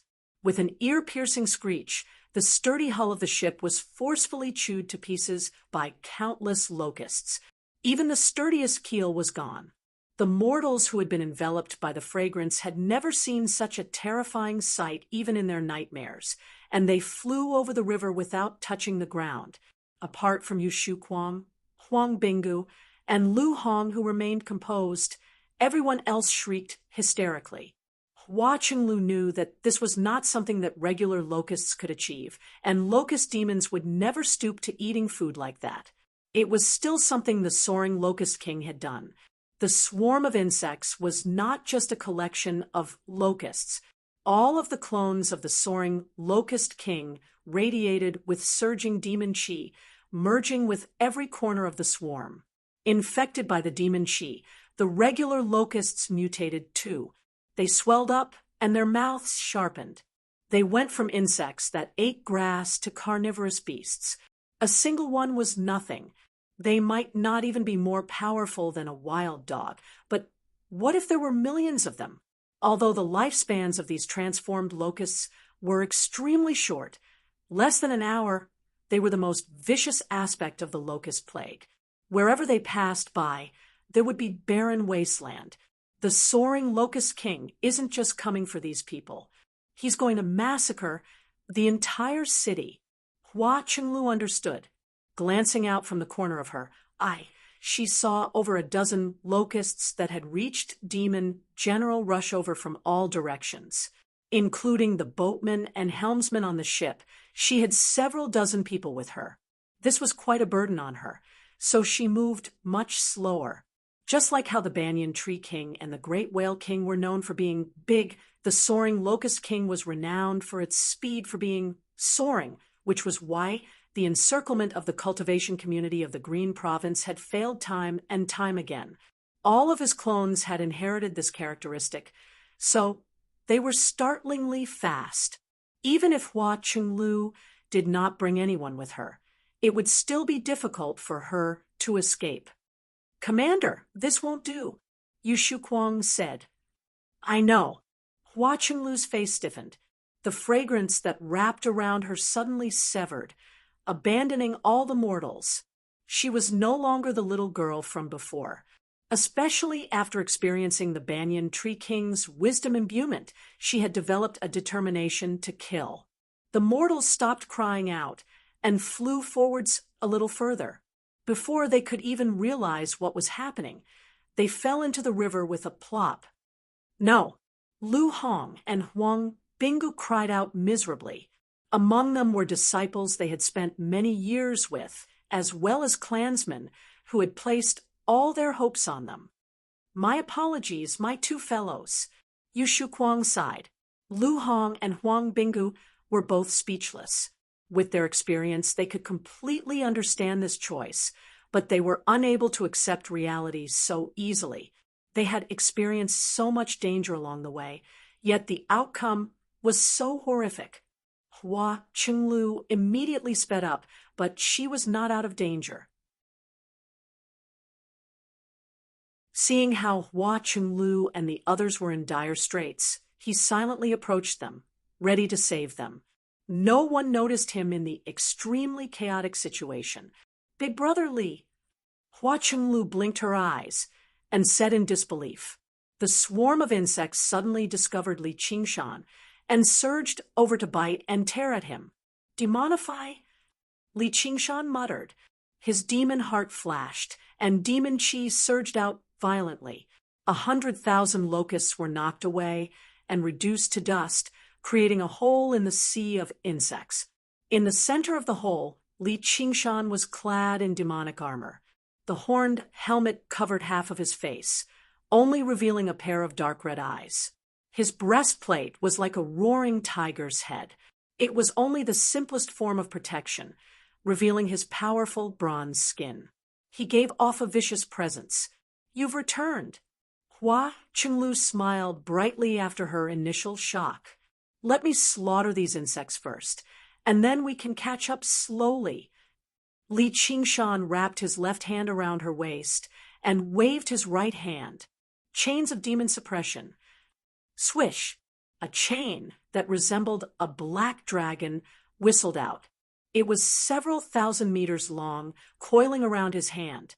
With a gentle shake, it straightened out, and he swung it forward forcefully. The soaring Locust King could not be bothered with tormenting Yu Shuquang and the others anymore. Just when he was about to eat them, he was suddenly alarmed. A black chain suddenly split open the sea of insects, and two figures leapt out. Chains of demon suppression. "You are?" "What, Soaring Locust King? You don't even recognize me anymore?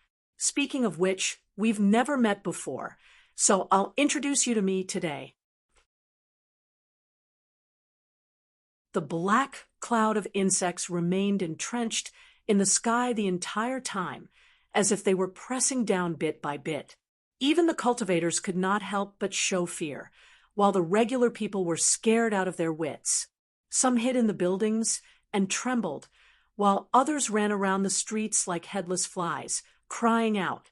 It truly seemed like the end of the world. "Big Brother Li, what do we do?" Hua Chenglu asked. If the locusts managed to get into the city, even without a great threat like the flying locust demon commander, they could easily cause hundreds of thousands or even millions of casualties. "Easy." Li Qingshan flipped his right hand and lifted up another item. "This is the Azura field." Afterwards, it was said that the North Moon had taken away the Azura field. So how did it end up in Big Brother Li's hands now? Li Qingshan tossed the Azura field into the air, and it rapidly expanded, hovering above the Clear River Prefecture. Suddenly, it released a blood-red swirl, sucking in the swarm of locusts into the Azura field. Their numbers were terrifying, but it was not like there was no way to deal with them.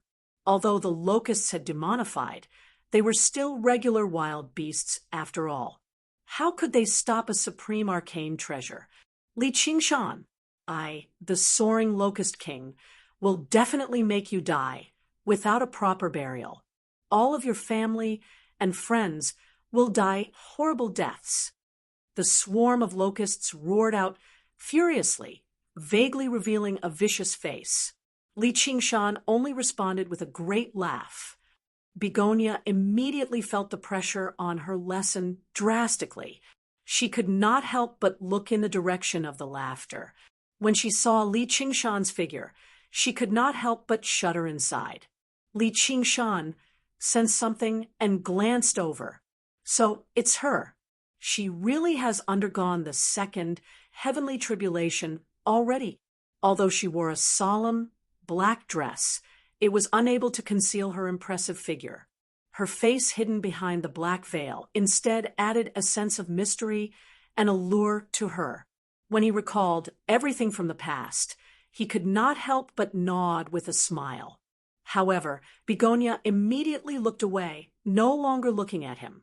Li Qingshan was rather confused, but he was in no mood to pay attention to this right now.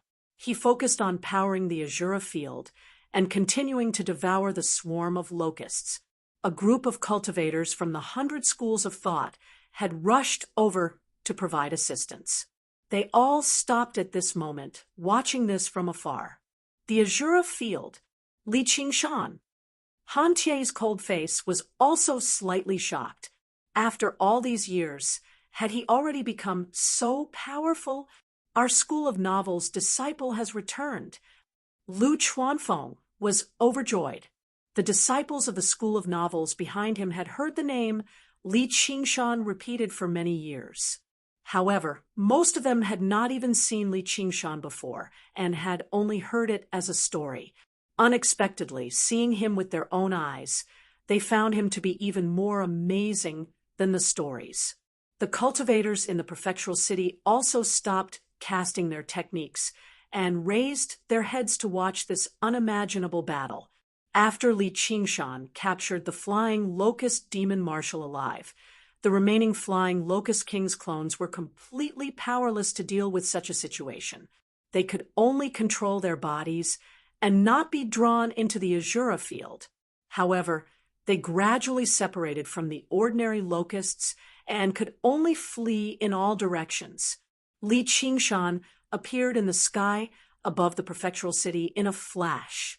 Demon suppression chains flew out and pierced through the backs of the locusts, suppressing and capturing them. In an instant, the terrifying locust plague was completely eliminated. Everyone felt that it was surreal. Li Qingshan still held the small demon suppression tower in his right hand. Many thin chains hung down from his left hand. Each chain had a string of locusts threaded through it, and they were all struggling to move. He dispersed the demonic armor around him and stood in the void. He looked down at the familiar city below and felt the familiar aura. A smile appeared on his face. Everyone was also looking up at him.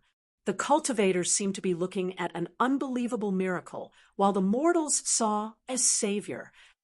"It's Li Qingshan who saved us," someone said.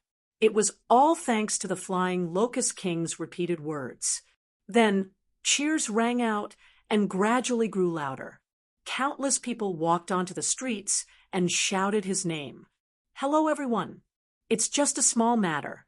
No need to be so polite." Li Qingshan smiled and waved at the crowd. The string of locusts in his hand also shook with him. He was in a very good mood. Although he did not mind doing bad things, doing good things still made him quite happy. However, in the eyes of the cultivators, they felt like this would damage his bearing when he swept through the locusts. Even if he refused to leave and hide his contributions and fame and insisted on enjoying everyone's cheers, he should maintain the bearing that a cultivator should possess. Hua Chenglu smiled. Big brother, Li was still the same big brother Li. He would always do something a little strange. "Sect Master Chiu, I'll be the host today. I'll host a banquet in the Parlor of Clouds and Rain to welcome my old friends from the Clear River Prefecture.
I'll be spending a lot of time in the Green Province in the future.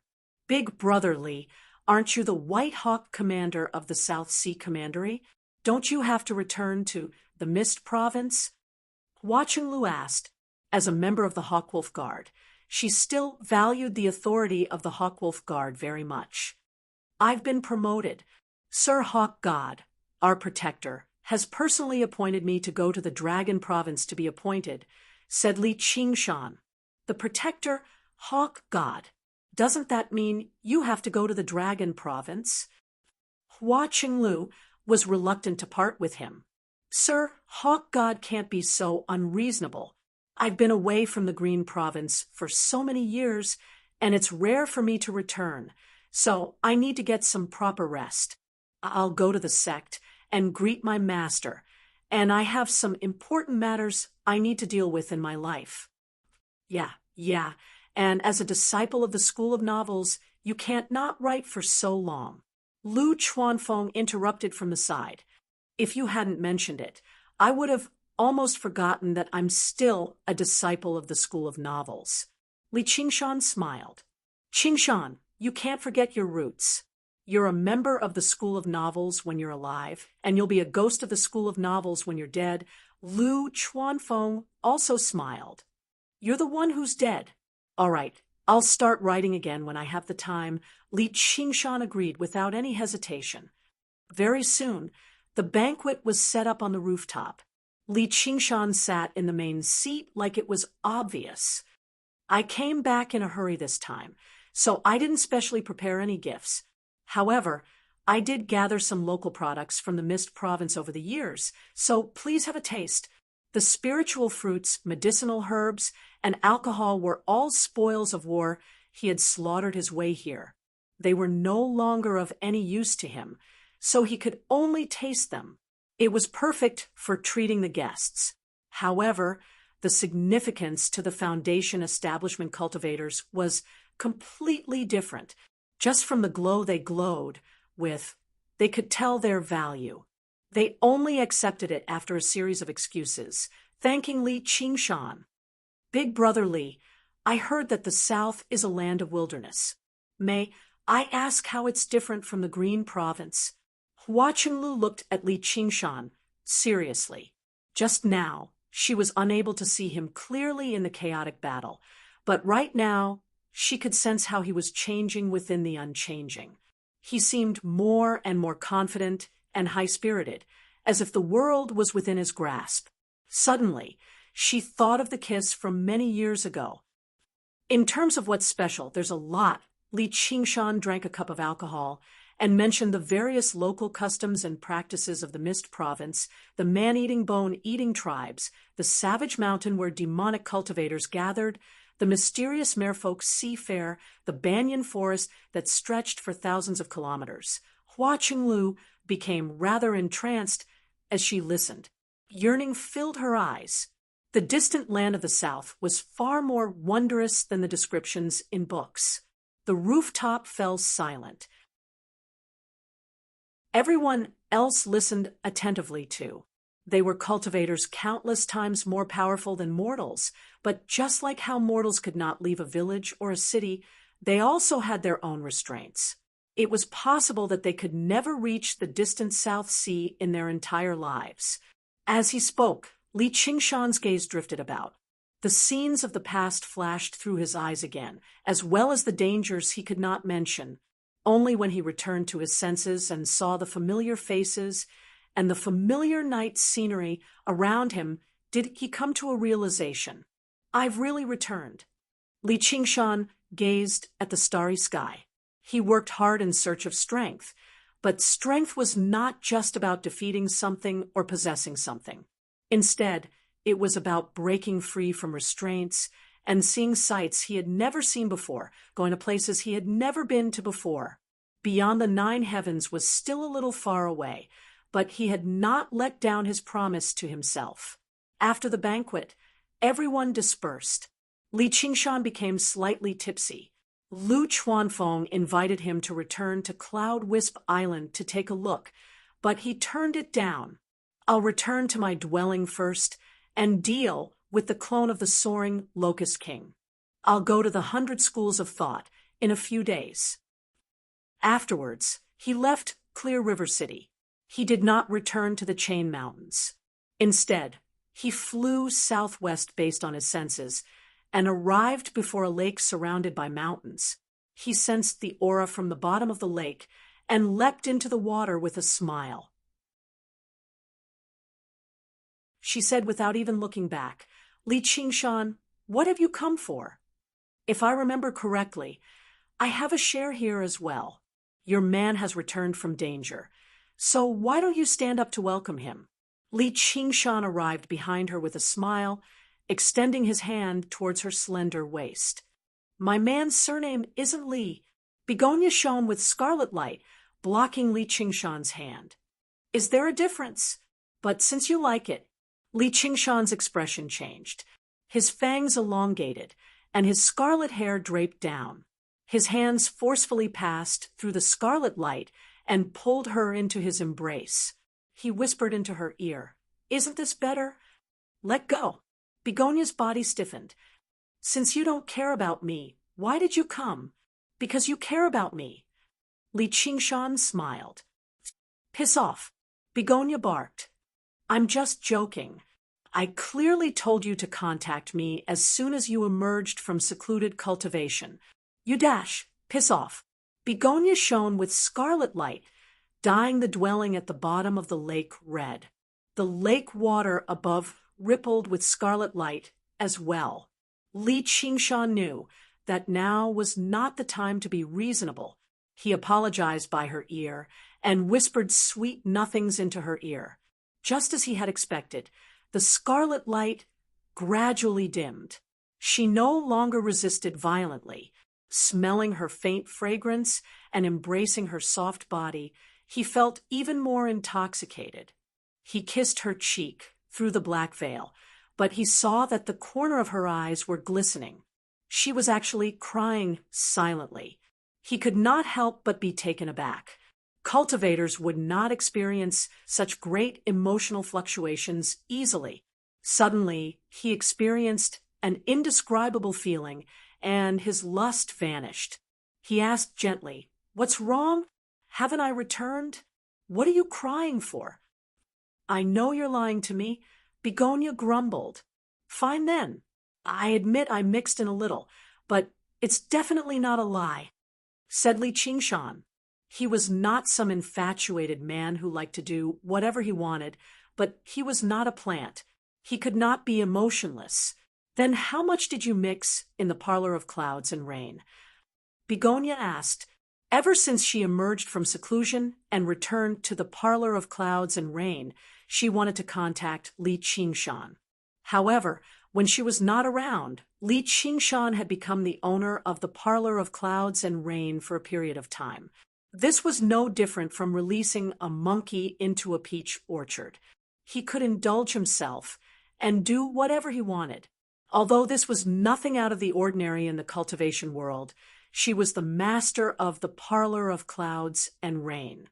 It was basically intolerable, so she cut him off in a fit of anger. "Cough, cough. That's all for show. I don't have any feelings." Li Qingshan rubbed his nose and felt rather embarrassed. "Did you know?" Begonia's voice drifted away. "I've always been waiting for you. I've been waiting for you to lie to me and coax me." Begonia turned around and looked at Li Qingshan tearfully. Chapter 999. There were only 1/10 of the number of locusts this time, and their overall quality was nowhere near as great. However, there was still a flying locust demon commander among them. He turned into a huge locust the size of a soaring dragon ship. He flapped his wings and took to the air before smashing down viciously. This time, no one could stop him. Boom, boom, boom, boom. Without anyone to control the formations, they could only use the most basic of defense. Under the repeated collisions, they reached the brink of collapse very soon. In the hall of the Hawkwolf Guard, several dozen Scarlet Wolf Guards stood sternly. The great rumble was like thunder striking against everyone's hearts viciously. The cries of fear from the mortals were like a tsunami surging into the silent hall and throwing their minds into disorder. Even though they had been through 100 battles, many of their foreheads became covered in sweat. Only the woman before them remained absolutely composed. "Commander, what do you think we should do?" Yu Shuquang asked. "The locust demons are about to break through the city. Disperse. If you have the opportunity to save people, do so. If not, hide and wait for reinforcements," said Hua Chenglu. Everyone looked at one another.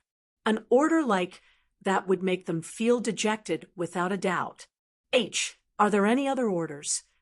Yu Shuquang asked. "Without my orders, don't return here." Hua Chenglu waved her hand and made her way towards the stairs. "Commander, you're staying behind?"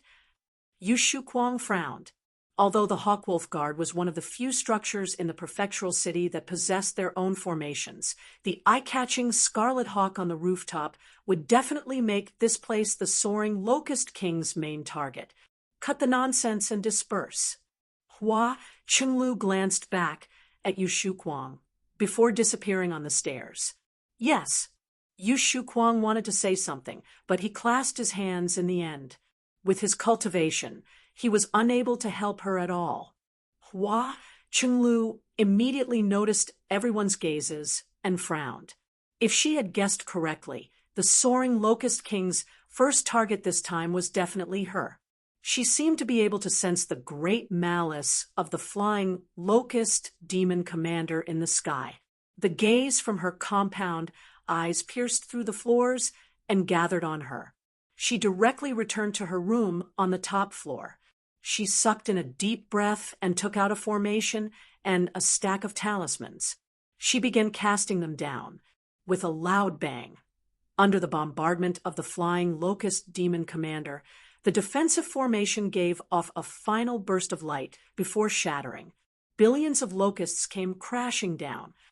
Hua Chenglu stood before the floor-to-ceiling window, holding a cup of tea. A few flower petals floated over the deep red tea. The floor-to-ceiling window in front of him was covered with talismans, and so were the surrounding walls. They faintly formed a hole. On the ceiling of the room, a small golden bell floated, and a simple golden bell formation was established, but it didn't give her the slightest sense of security. Suddenly, she thought of that tall figure and shook her head with a bitter smile. It couldn't be such a coincidence every time. She downed the tea in one gulp.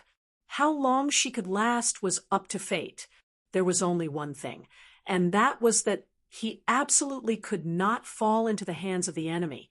The cloud of locusts split into several large groups above the prefectural city, attacking various regions of the prefecture. After arriving in these regions, they split into several dozen groups again, attacking every single street. They were like a well-trained army. No, even an army could not be so coordinated. A group of homeless beggars fled madly through the streets, almost driven mad by the countless flapping wings.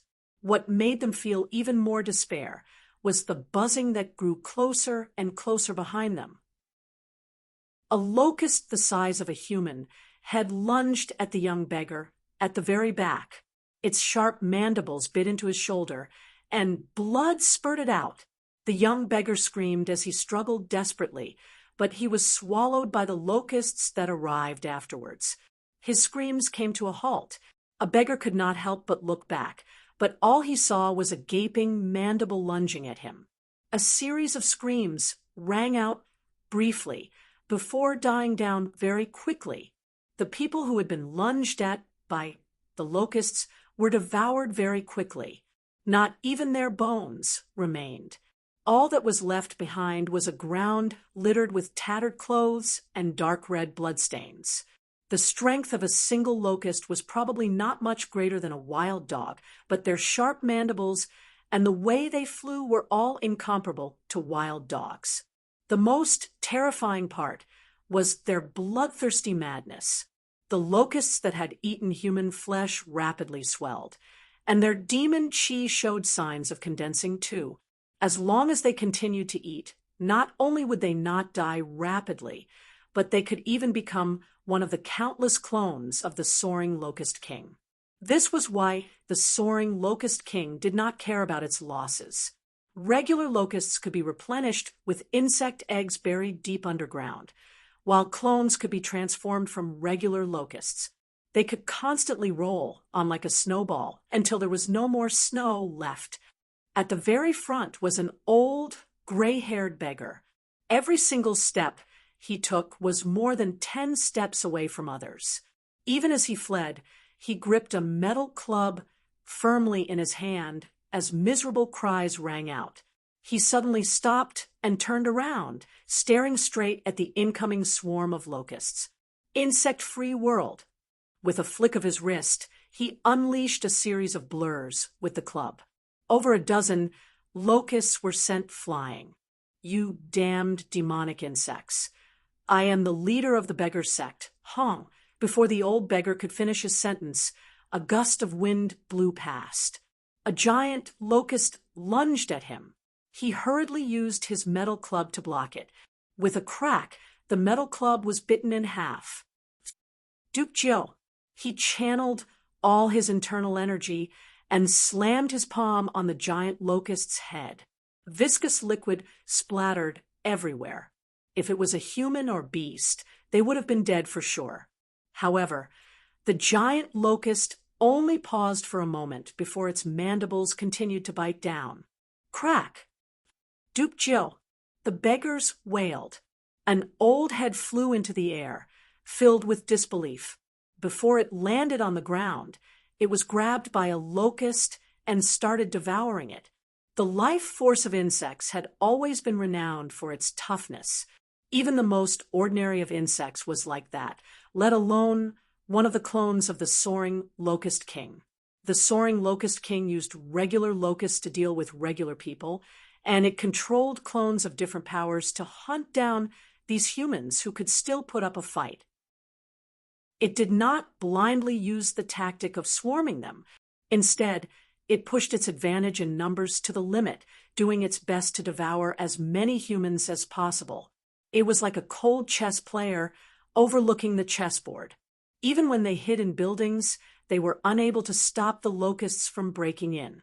The most powerful clone of the soaring locust king that directly led the army of locusts, the flying locust demon commander, stood in front of a gate in the city that was extremely difficult to breach. Bitch, bitch, bitch. Get your ass out here. The flying locust demon commander swung its right claw violently. Light surged, and wood and rock were sent flying. The formations of the Hawkwolf Guard were ripped apart in a single move, leaving behind 4 terrifyingly huge claw marks. Kacha kacha! Crack! The floor-to-ceiling window in front of Hua Qinglu began to crack. Over a dozen talismans were reduced to ash, revealing a vicious face that was half human, half locust. It was less than 3 meters away. You're tuning in to the Mystic Fist YouTube channel. Don't forget to subscribe and join us on this journey to catch the most captivating stories.